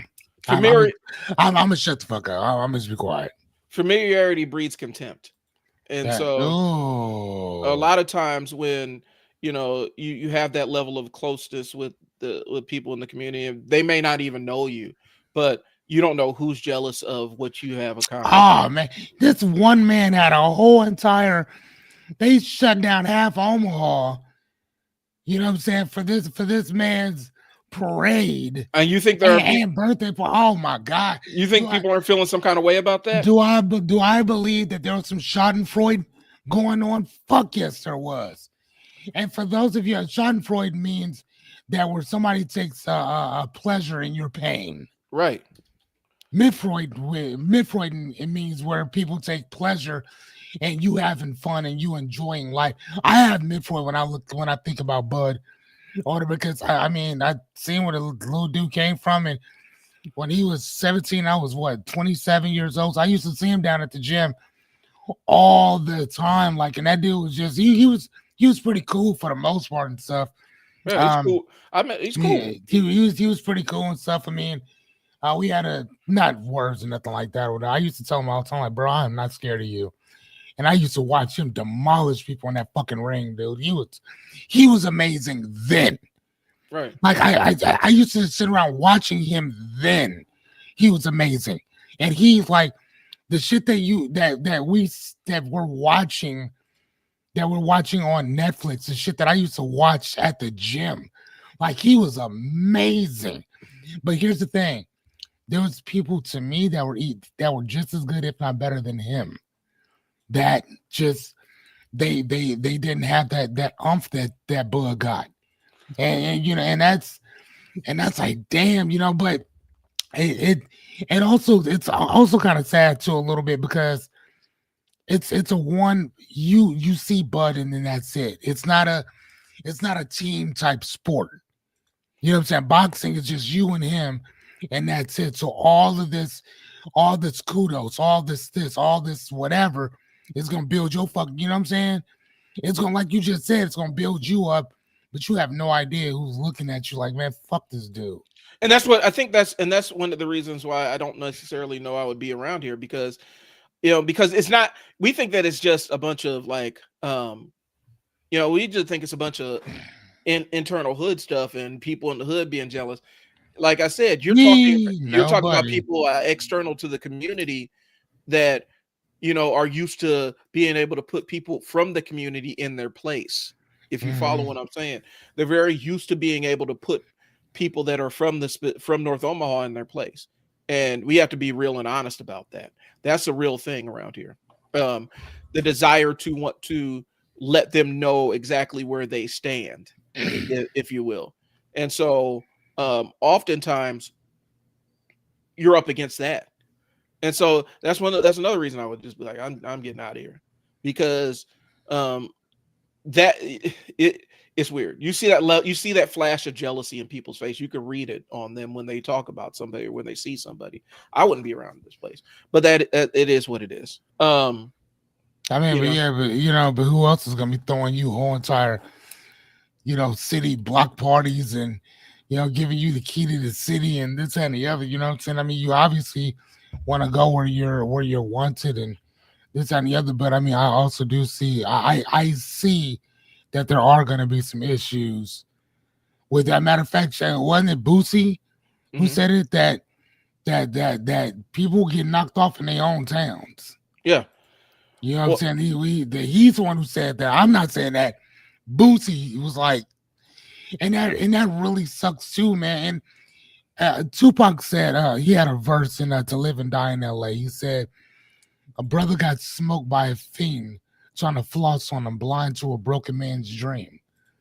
And basically, what that means is, for others who are watching this, is that you have no idea whose dream, goal, or aspiration has been tarnished by life in general, and who sees you as kind of like that, sees you as like you out here fronting and you trying to make me look bad, or my kids are looking up to you, my girl looking up to you, and everybody else. I got dreams and I ain't doing shit with them. You know what I'm saying? Like, man, that shit's crazy, bro. but then you also fall into that, that parasocial kind of relationship, right? Like where people have decided that because you're friendly to me and I know that you're a celebrity, now we're basically best friends, because that stuff happens too. Right, like yeah, I mean, right, just like I was like, yeah, I used to box on. I wouldn't call what I did boxing by any means of the imagination, but like what I was saying, I don't know him like that. I met him down there at the gym, so that's how I knew him and where I met him at. For the Right. most part, I never hung out with him afterwards. I never exchanged numbers with dude. I didn't know homeboy like that by no means. Again, I'm 10 years older than him. So I there is no reason why I should be hanging out with a 17-year-old Right. if I'm 27 fucking years old. You know what I'm saying? I thought he just turned what, 38? I think so. Okay, so then I'm 9 years older than him. Again, why would I hang out with somebody who's 9 years younger than me? Right. You know what I'm saying? I mean, at least at that time. Today, I mean, it is what it is, whatever. But I still wouldn't be hanging out with those 17-year-olds either. You know what I'm saying? But that's just me. Well, and I mean, there's Destiny, the big, huge streamer, one of the biggest streamers on the planet. He's from Omaha. Oh, Yeah, you never heard of him. Destiny, most yeah, people, you never heard of most him. people will never. I'm saying that because most people haven't heard of him, but he's also in the streaming world. He's one of the biggest there is, and he's Who from is Omaha. this? Destiny. He's from here. Um, Yeah, I'm gonna check it out. I have no idea what you're talking about, sir. he's from here, and he's not. He stayed here for a while, but then he done moved. So, like I said, you're always going to run into that level of Okay, and familiarity. his name is Destiny. Yep. Just type in Destiny streamer, Destiny. Okay, and streamer.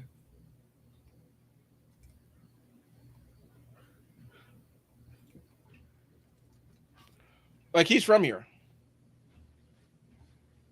The white dude. Yeah. Oh, cool. He was here for a while, and then even he got out of here. Like, let me go ahead and get up out of here. So what does he do? Hey there. Streams. Like, I'm not like it started out with just like video game streams or whatnot, but it's turned into political streams, right? Like he's a lefter. I'm not gonna say leftist because he's not leftist, but he's on the left side of the political spectrum.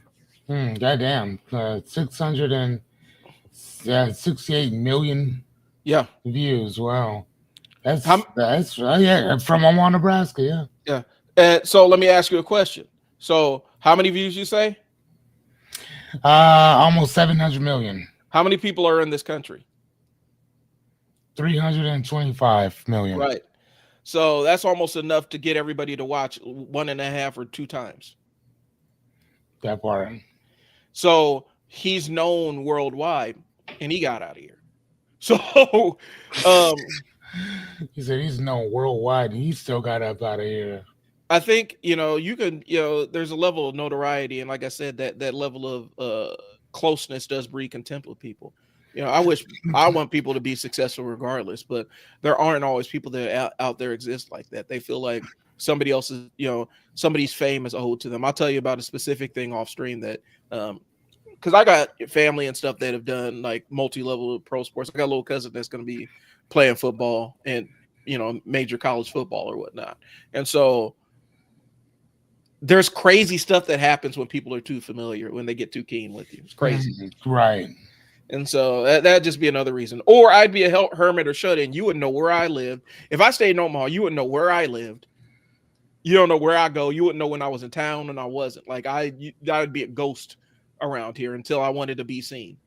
And I know that there are specific places in town. Like my mom went to some kind of fundraiser thing for one of her organizations, and some rich person threw the fundraiser specifically for her.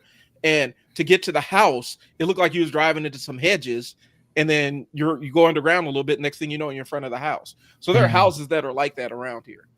You know what's so funny about that is that there's this dude in network marketing, and I had seen him on this YouTube thing, and he was an amazing speaker. And I sent him an email, and I'm like, hey man, I would love to sit down and chat with you. And he's like, where do you live? And I told him. He's like, oh, okay. And he's like, do you know where this such place is? I'm like, actually, yeah, I do. It's not too far away from where I live.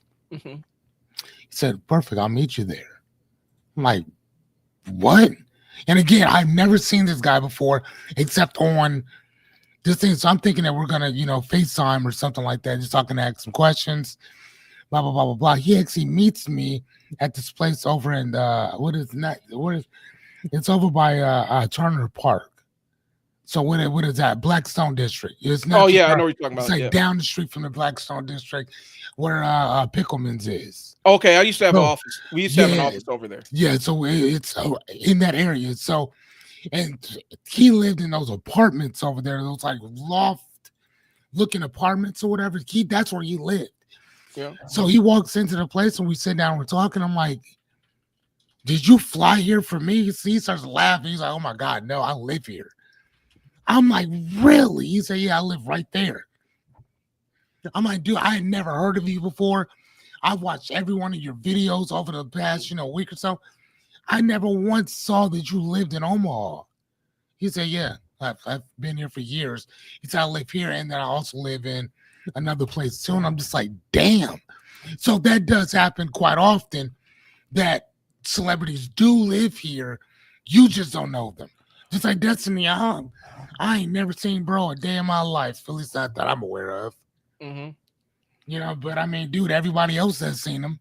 Now, if I was rich and had notoriety, I could see it. I couldn't be a celebrity where that I could see it if you got a lot of money. There's a lot of places you can hide out around town. Nobody ain't never gonna know you're around here. But if I have celebrity, like internationally known celebrity, I don't know. Yeah, I mean, that's just it though. I mean, and Bud is internationally known now.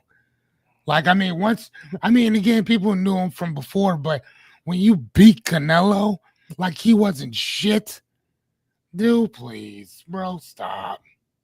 Well, and I know, not only that, but then you gain all that weight just to go in and go fight the top dude and beat him like he was nothing to you. Man, get out of my face with that shit. Well, Jake, boy, everybody gonna know him. I mean, Jake Shields is from here with UFC. I have no idea who that is. I know, and see, that's one of those things. He's one of those conditional celebrities where you have to follow the sports to know who he is. Like Houston Alexander is my cousin. Yeah. So but again, Houston, and I'll put it like this: Houston has always had like this celebrity type of. I've known Houston since high school, bro. Like he's always had this mystique about him in general, regardless whether he's breakdancing, whether he's doing graffiti. Well, he's always I mean, he's a good looking dude. So you're going to see him and people flock around him, but not so much. Or Well, whatever, you know what I'm saying? he's a, I'm he's a he's an unassuming guy, and I think that's one of the things and that's that's kind of dope about it. that's the thing I like about Bud is that like you wouldn't have no idea, but that he was a world champion unless he told you or you saw it somewhere. You know what I'm saying? Like you wouldn't know.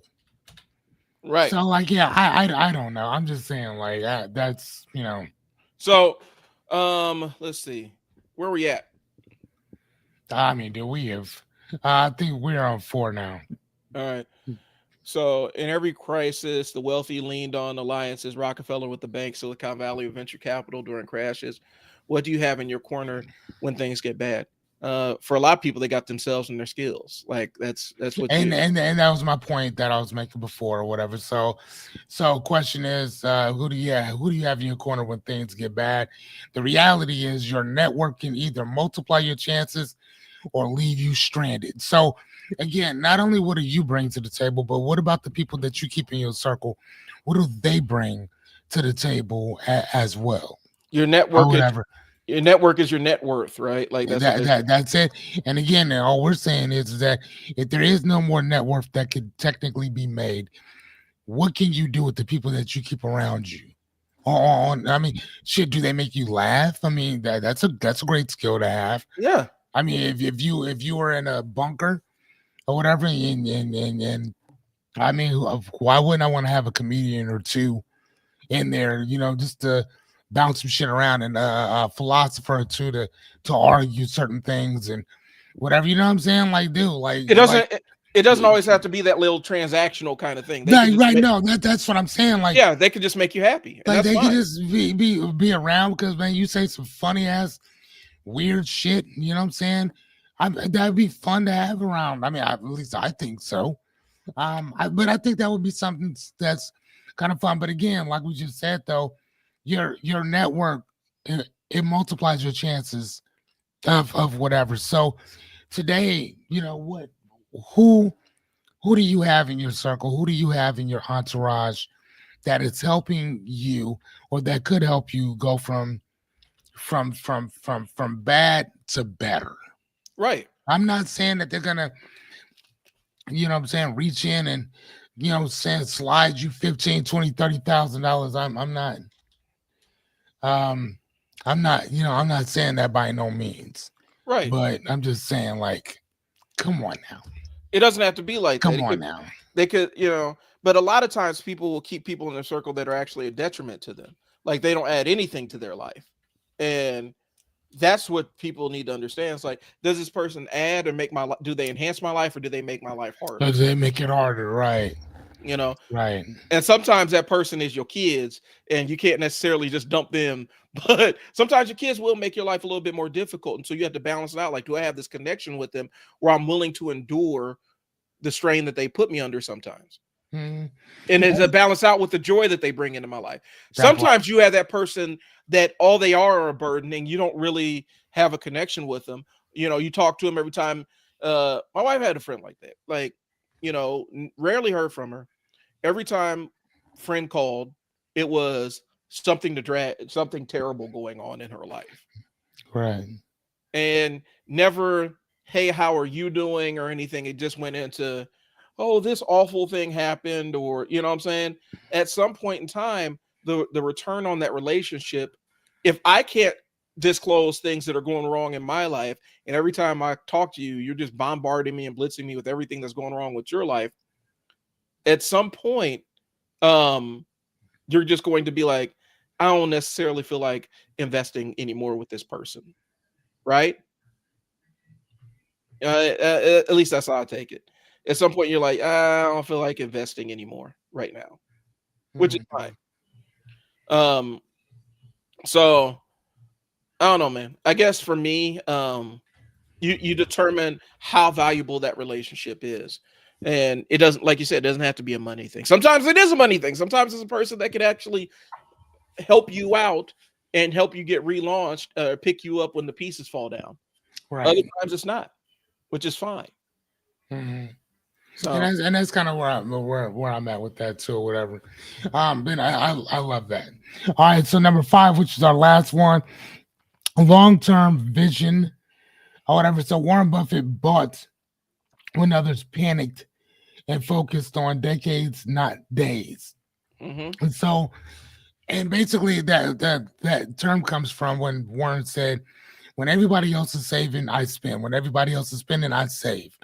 So for the most part, do the opposite of what everybody else is doing. Question: are you building something that will outlast the storm, or just survive the moment?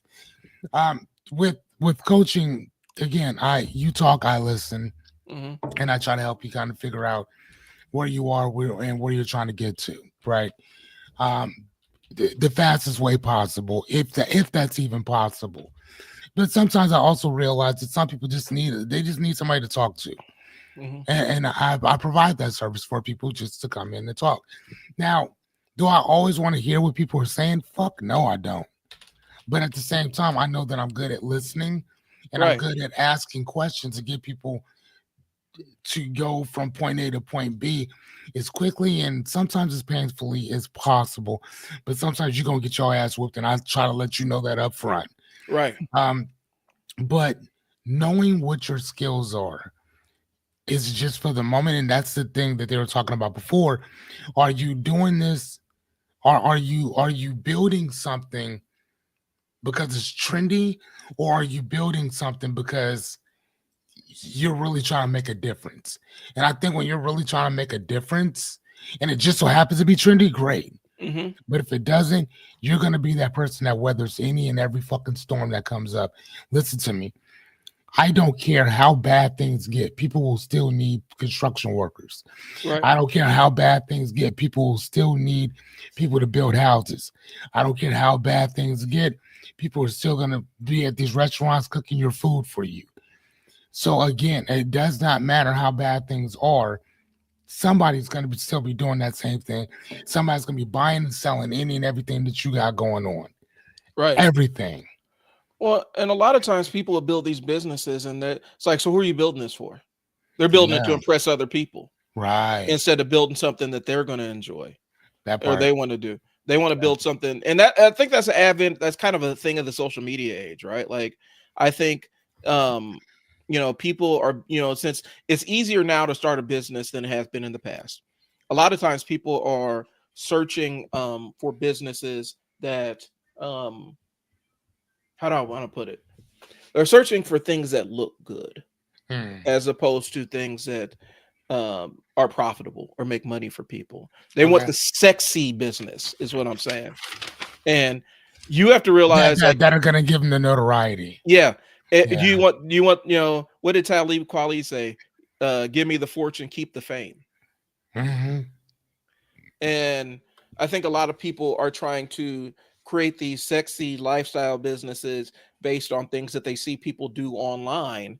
And they don't realize that the person online got famous by selling the idea of a sexy lifestyle business to a bunch of other people and the how to make this sexy lifestyle business. But none of those businesses ever work. They're Hmm. just selling the idea. They're selling shovels in the gold rush.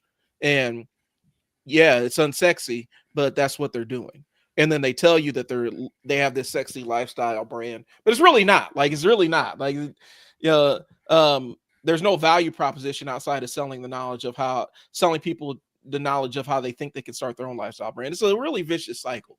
There's a lot of Hmm. people on YouTube right now that will tell you everything about building a business that they've never built before. Yeah, ain't never done it. Ain't spent a day, ain't spent a minute, ain't spent a second doing it. No. Um, and it it's unfortunate that people fall for it, but that's how they make their money. They make Right. money selling you courses on how to do this thing that they've never done before.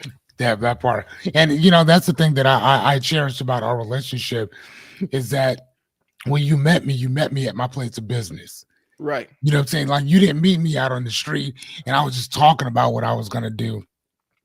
You met me at my place of business that was up, flourishing, looking good, smelling good, and all that stuff, whatever. So, I mean, hell, when I hired you as my coach, I hired you while we were at my place of business.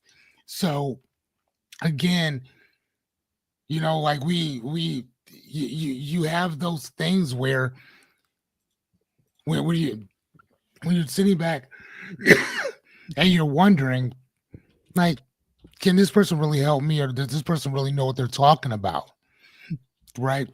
And then just like with excuse me, with Brian and I, our relationship, I tell Brian all the time, like, bro, you need people like me. Like I'm your ideal client.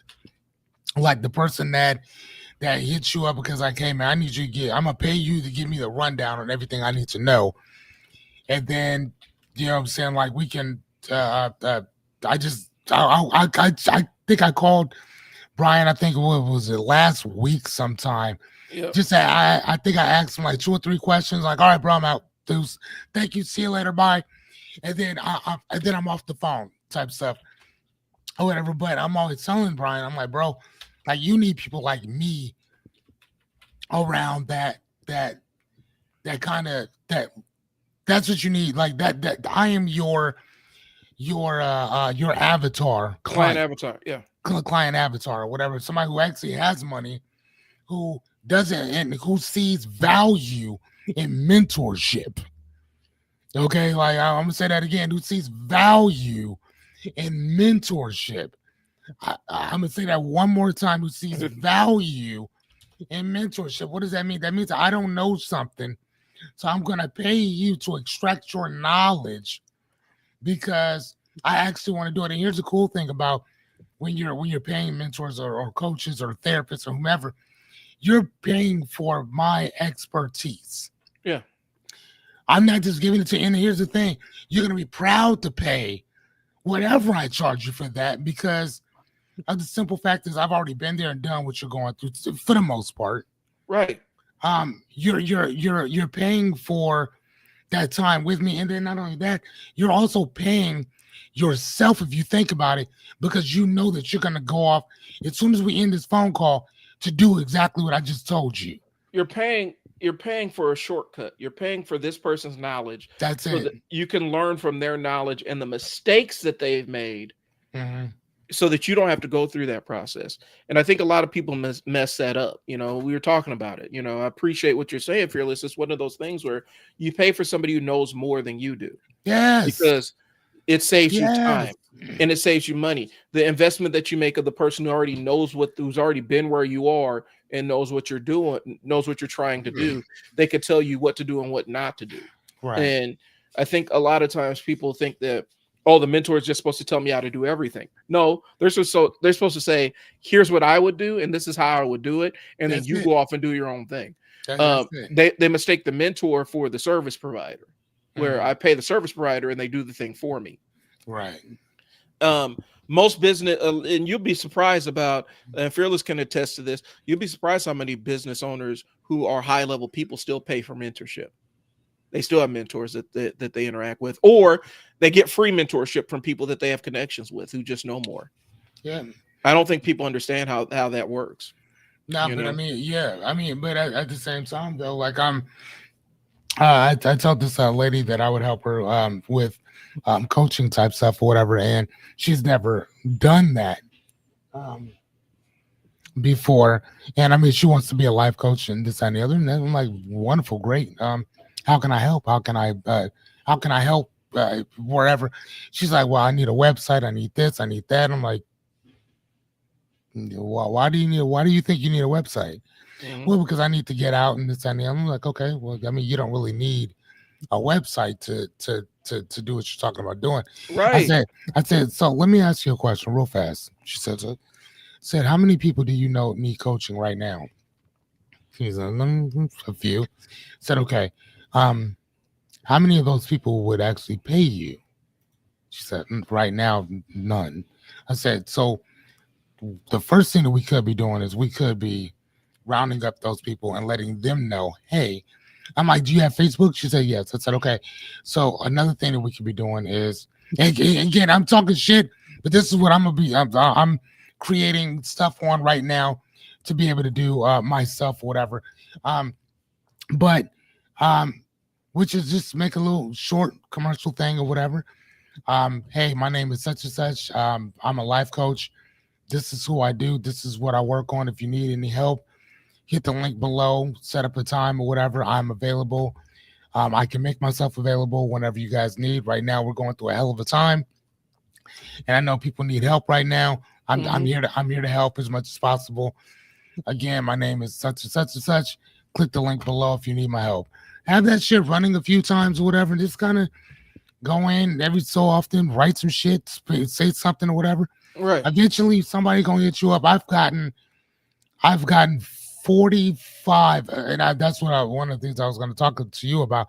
I've gotten 45 different people hitting me up just off of that alone, or whatever. Wow. Just by 45, and even with them, I've signed up 15.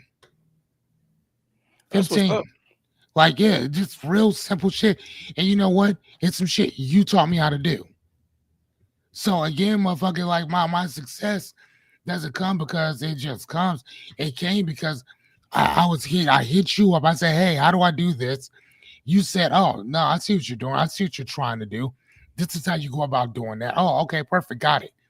And I went off and did it. You know what I'm saying, bro? Like, this is not fucking rocket science. And again, if you're good at whatever you do, the market's going to speak for itself. Right. People are either going to fuck with you or they're not. Plain and simple. You can sit and make all this high quality, and that's kind of what the lady was talking about doing, is making these high quality videos. I'm like, man, as long as they can hear you, nobody cares.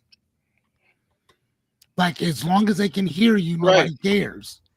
Like, film your shit, put yourself out there, run it through Opus Pro, or I run mine through one thing, then run it through Opus Pro, and then shoot it straight out. There's some stuff I don't even need to put that thing through Opus Pro on because it doesn't need it. Well, and people think that you like you were saying, people think that what they're comparing themselves to is people that have been in the game, have been doing it for years and years, and they have they've made millions of dollars doing it and whatnot. They all started somewhere. If you go to MKBHD stuff, you look at his early stuff, it was shot with a home camcorder. Now he's using $120,000 camera setup. Right. But he started with a home camcorder. He started with a very cheap camera.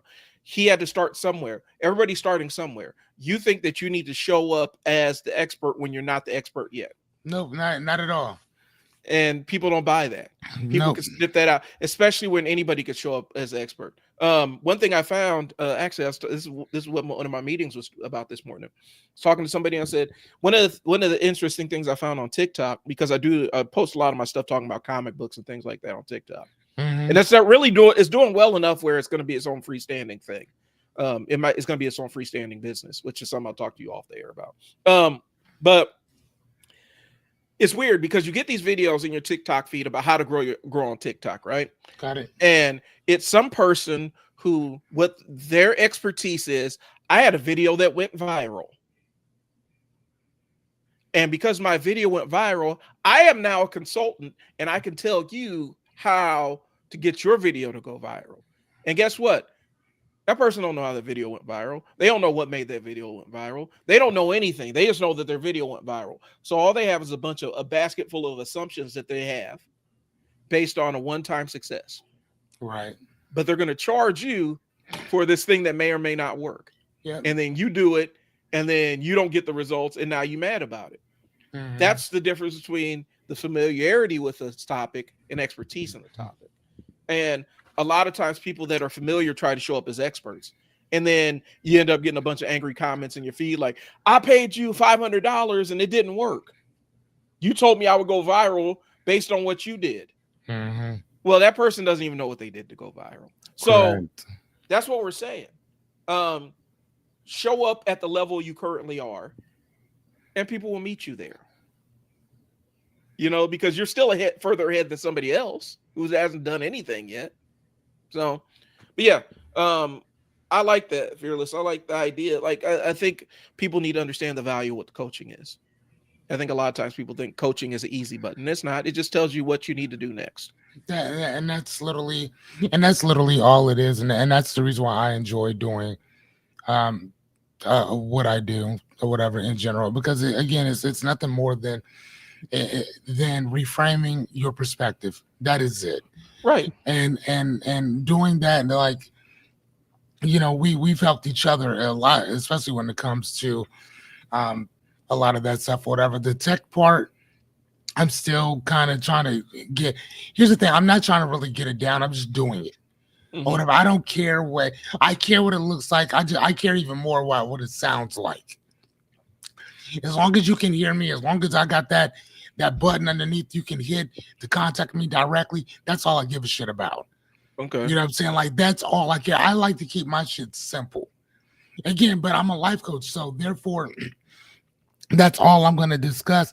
But between that and books, you know what I'm saying? Like between that and books, or whatever, you know what I'm saying? Like that's my shit. Right. You know what I'm saying? Like I love thinking, I love talking. I mean, dude, if I can do this right here, talk about books, talk about coaching, talk about how to help people go from point A to point B, bro, I would do this for a motherfucking living. It's nothing. Let's go. Like you see what I'm saying? Yep. Again, bro. Like I mean, but at the same time, you got to work yourself to that, and that's what we're doing. We're working ourselves to it. Right. And so for the young lady that you're working with, this is Fearless's marketing guy. You don't need a website to do this. No, not at all. There's plenty of things you don't need a website. Website's probably the around the last thing you need. You need to have a way to collect payment and a way That's to it. tell people what you do. That's it. That to tell them what you do, get your payment. And I even showed her. I'm like, dude, I'm using. What am I using? I'm using Stand Store Yep. right now. But hell, you can use Shopify, Stand Store. What's the other one that we were doing before Uh, I shut it down? Samcart. Sam Cart. Man, there's all this. There's so many different things you can actually do. And again, you want to put all this stuff up there, great. But here's the thing: for the most part, people are not gonna watch or sit there and read your whole goddamn bio because most people don't give a shit. I'm be honest with you. They want to see what you do, and then they'll call you and say, "Hey, is it possible? Could you help me with this or could you help me with that?" And then once you're talking to them, you're gonna know whether or not this is gonna be a good fit for you. I've had to tell 7 people like, "Hey, I don't like right now. You really don't need coaching. I don't think I can help you." And a few people I have to tell you probably need a therapist Yeah.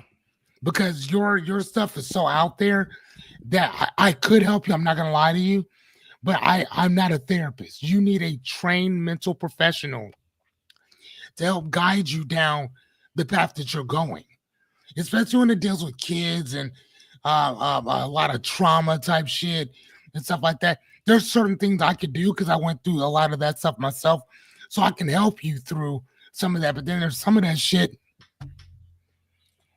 Listen, I if you don't have a therapist, I can help you find one. Right. Or I know one. I don't know if she's still taking people. Hey Sherry, I don't know if she's still taking new people right now, but like again, like that's not really my thing. Yeah. But again, I like to be a beacon. I like to be a maven to kind of help people go from point A to point B.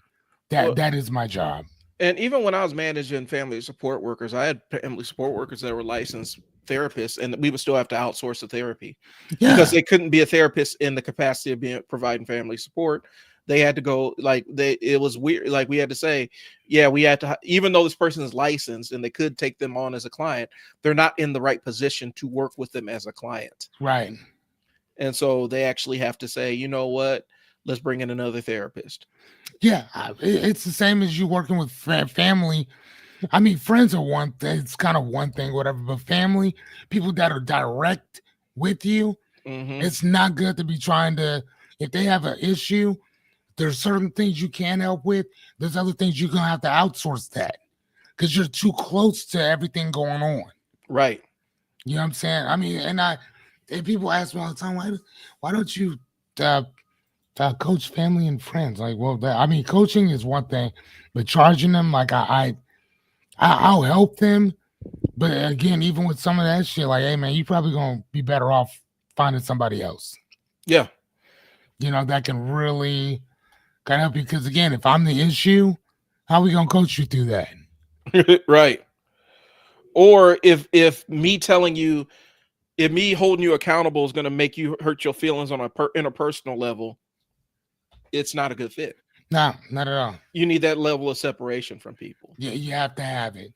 Or whatever. So And that's the reason why I love working with people that I don't know. It's because of that particular things. So, but Okay. yeah, so yeah, that's the end of our thing. Is there anything else you needed to say I'm in that? nothing really. If you're looking for social media, any kind of coaching on your social media, how you want to show up on social media, I'm available. I ain't hard to find. It's mail@isellwords.net, mail@isellwords.net. If you're watching me on social media, just inbox me. Whatever the inbox is, I'll respond. And we can get this thing started. And I got a bunch of other live stream stuff that I got going on today. But Fearless, I want to get up with you after this too. I want to see how things are going. Check in with you. Oh yeah, Uh, yeah, for sure. but I don't have anything else, man. Do you have anything? I don't. Hold on one second. I'm trying to go into my. If you guys need to find me, fearlesscummings@gmail is my email address, and I'm looking into my store right now to see. Hold on one sec. If you go into at Golf Fearless, um, I help people kind of find peace, clarity, and through this world of chaos, or whatever. So I'm here. Send me a message. We'll go from there.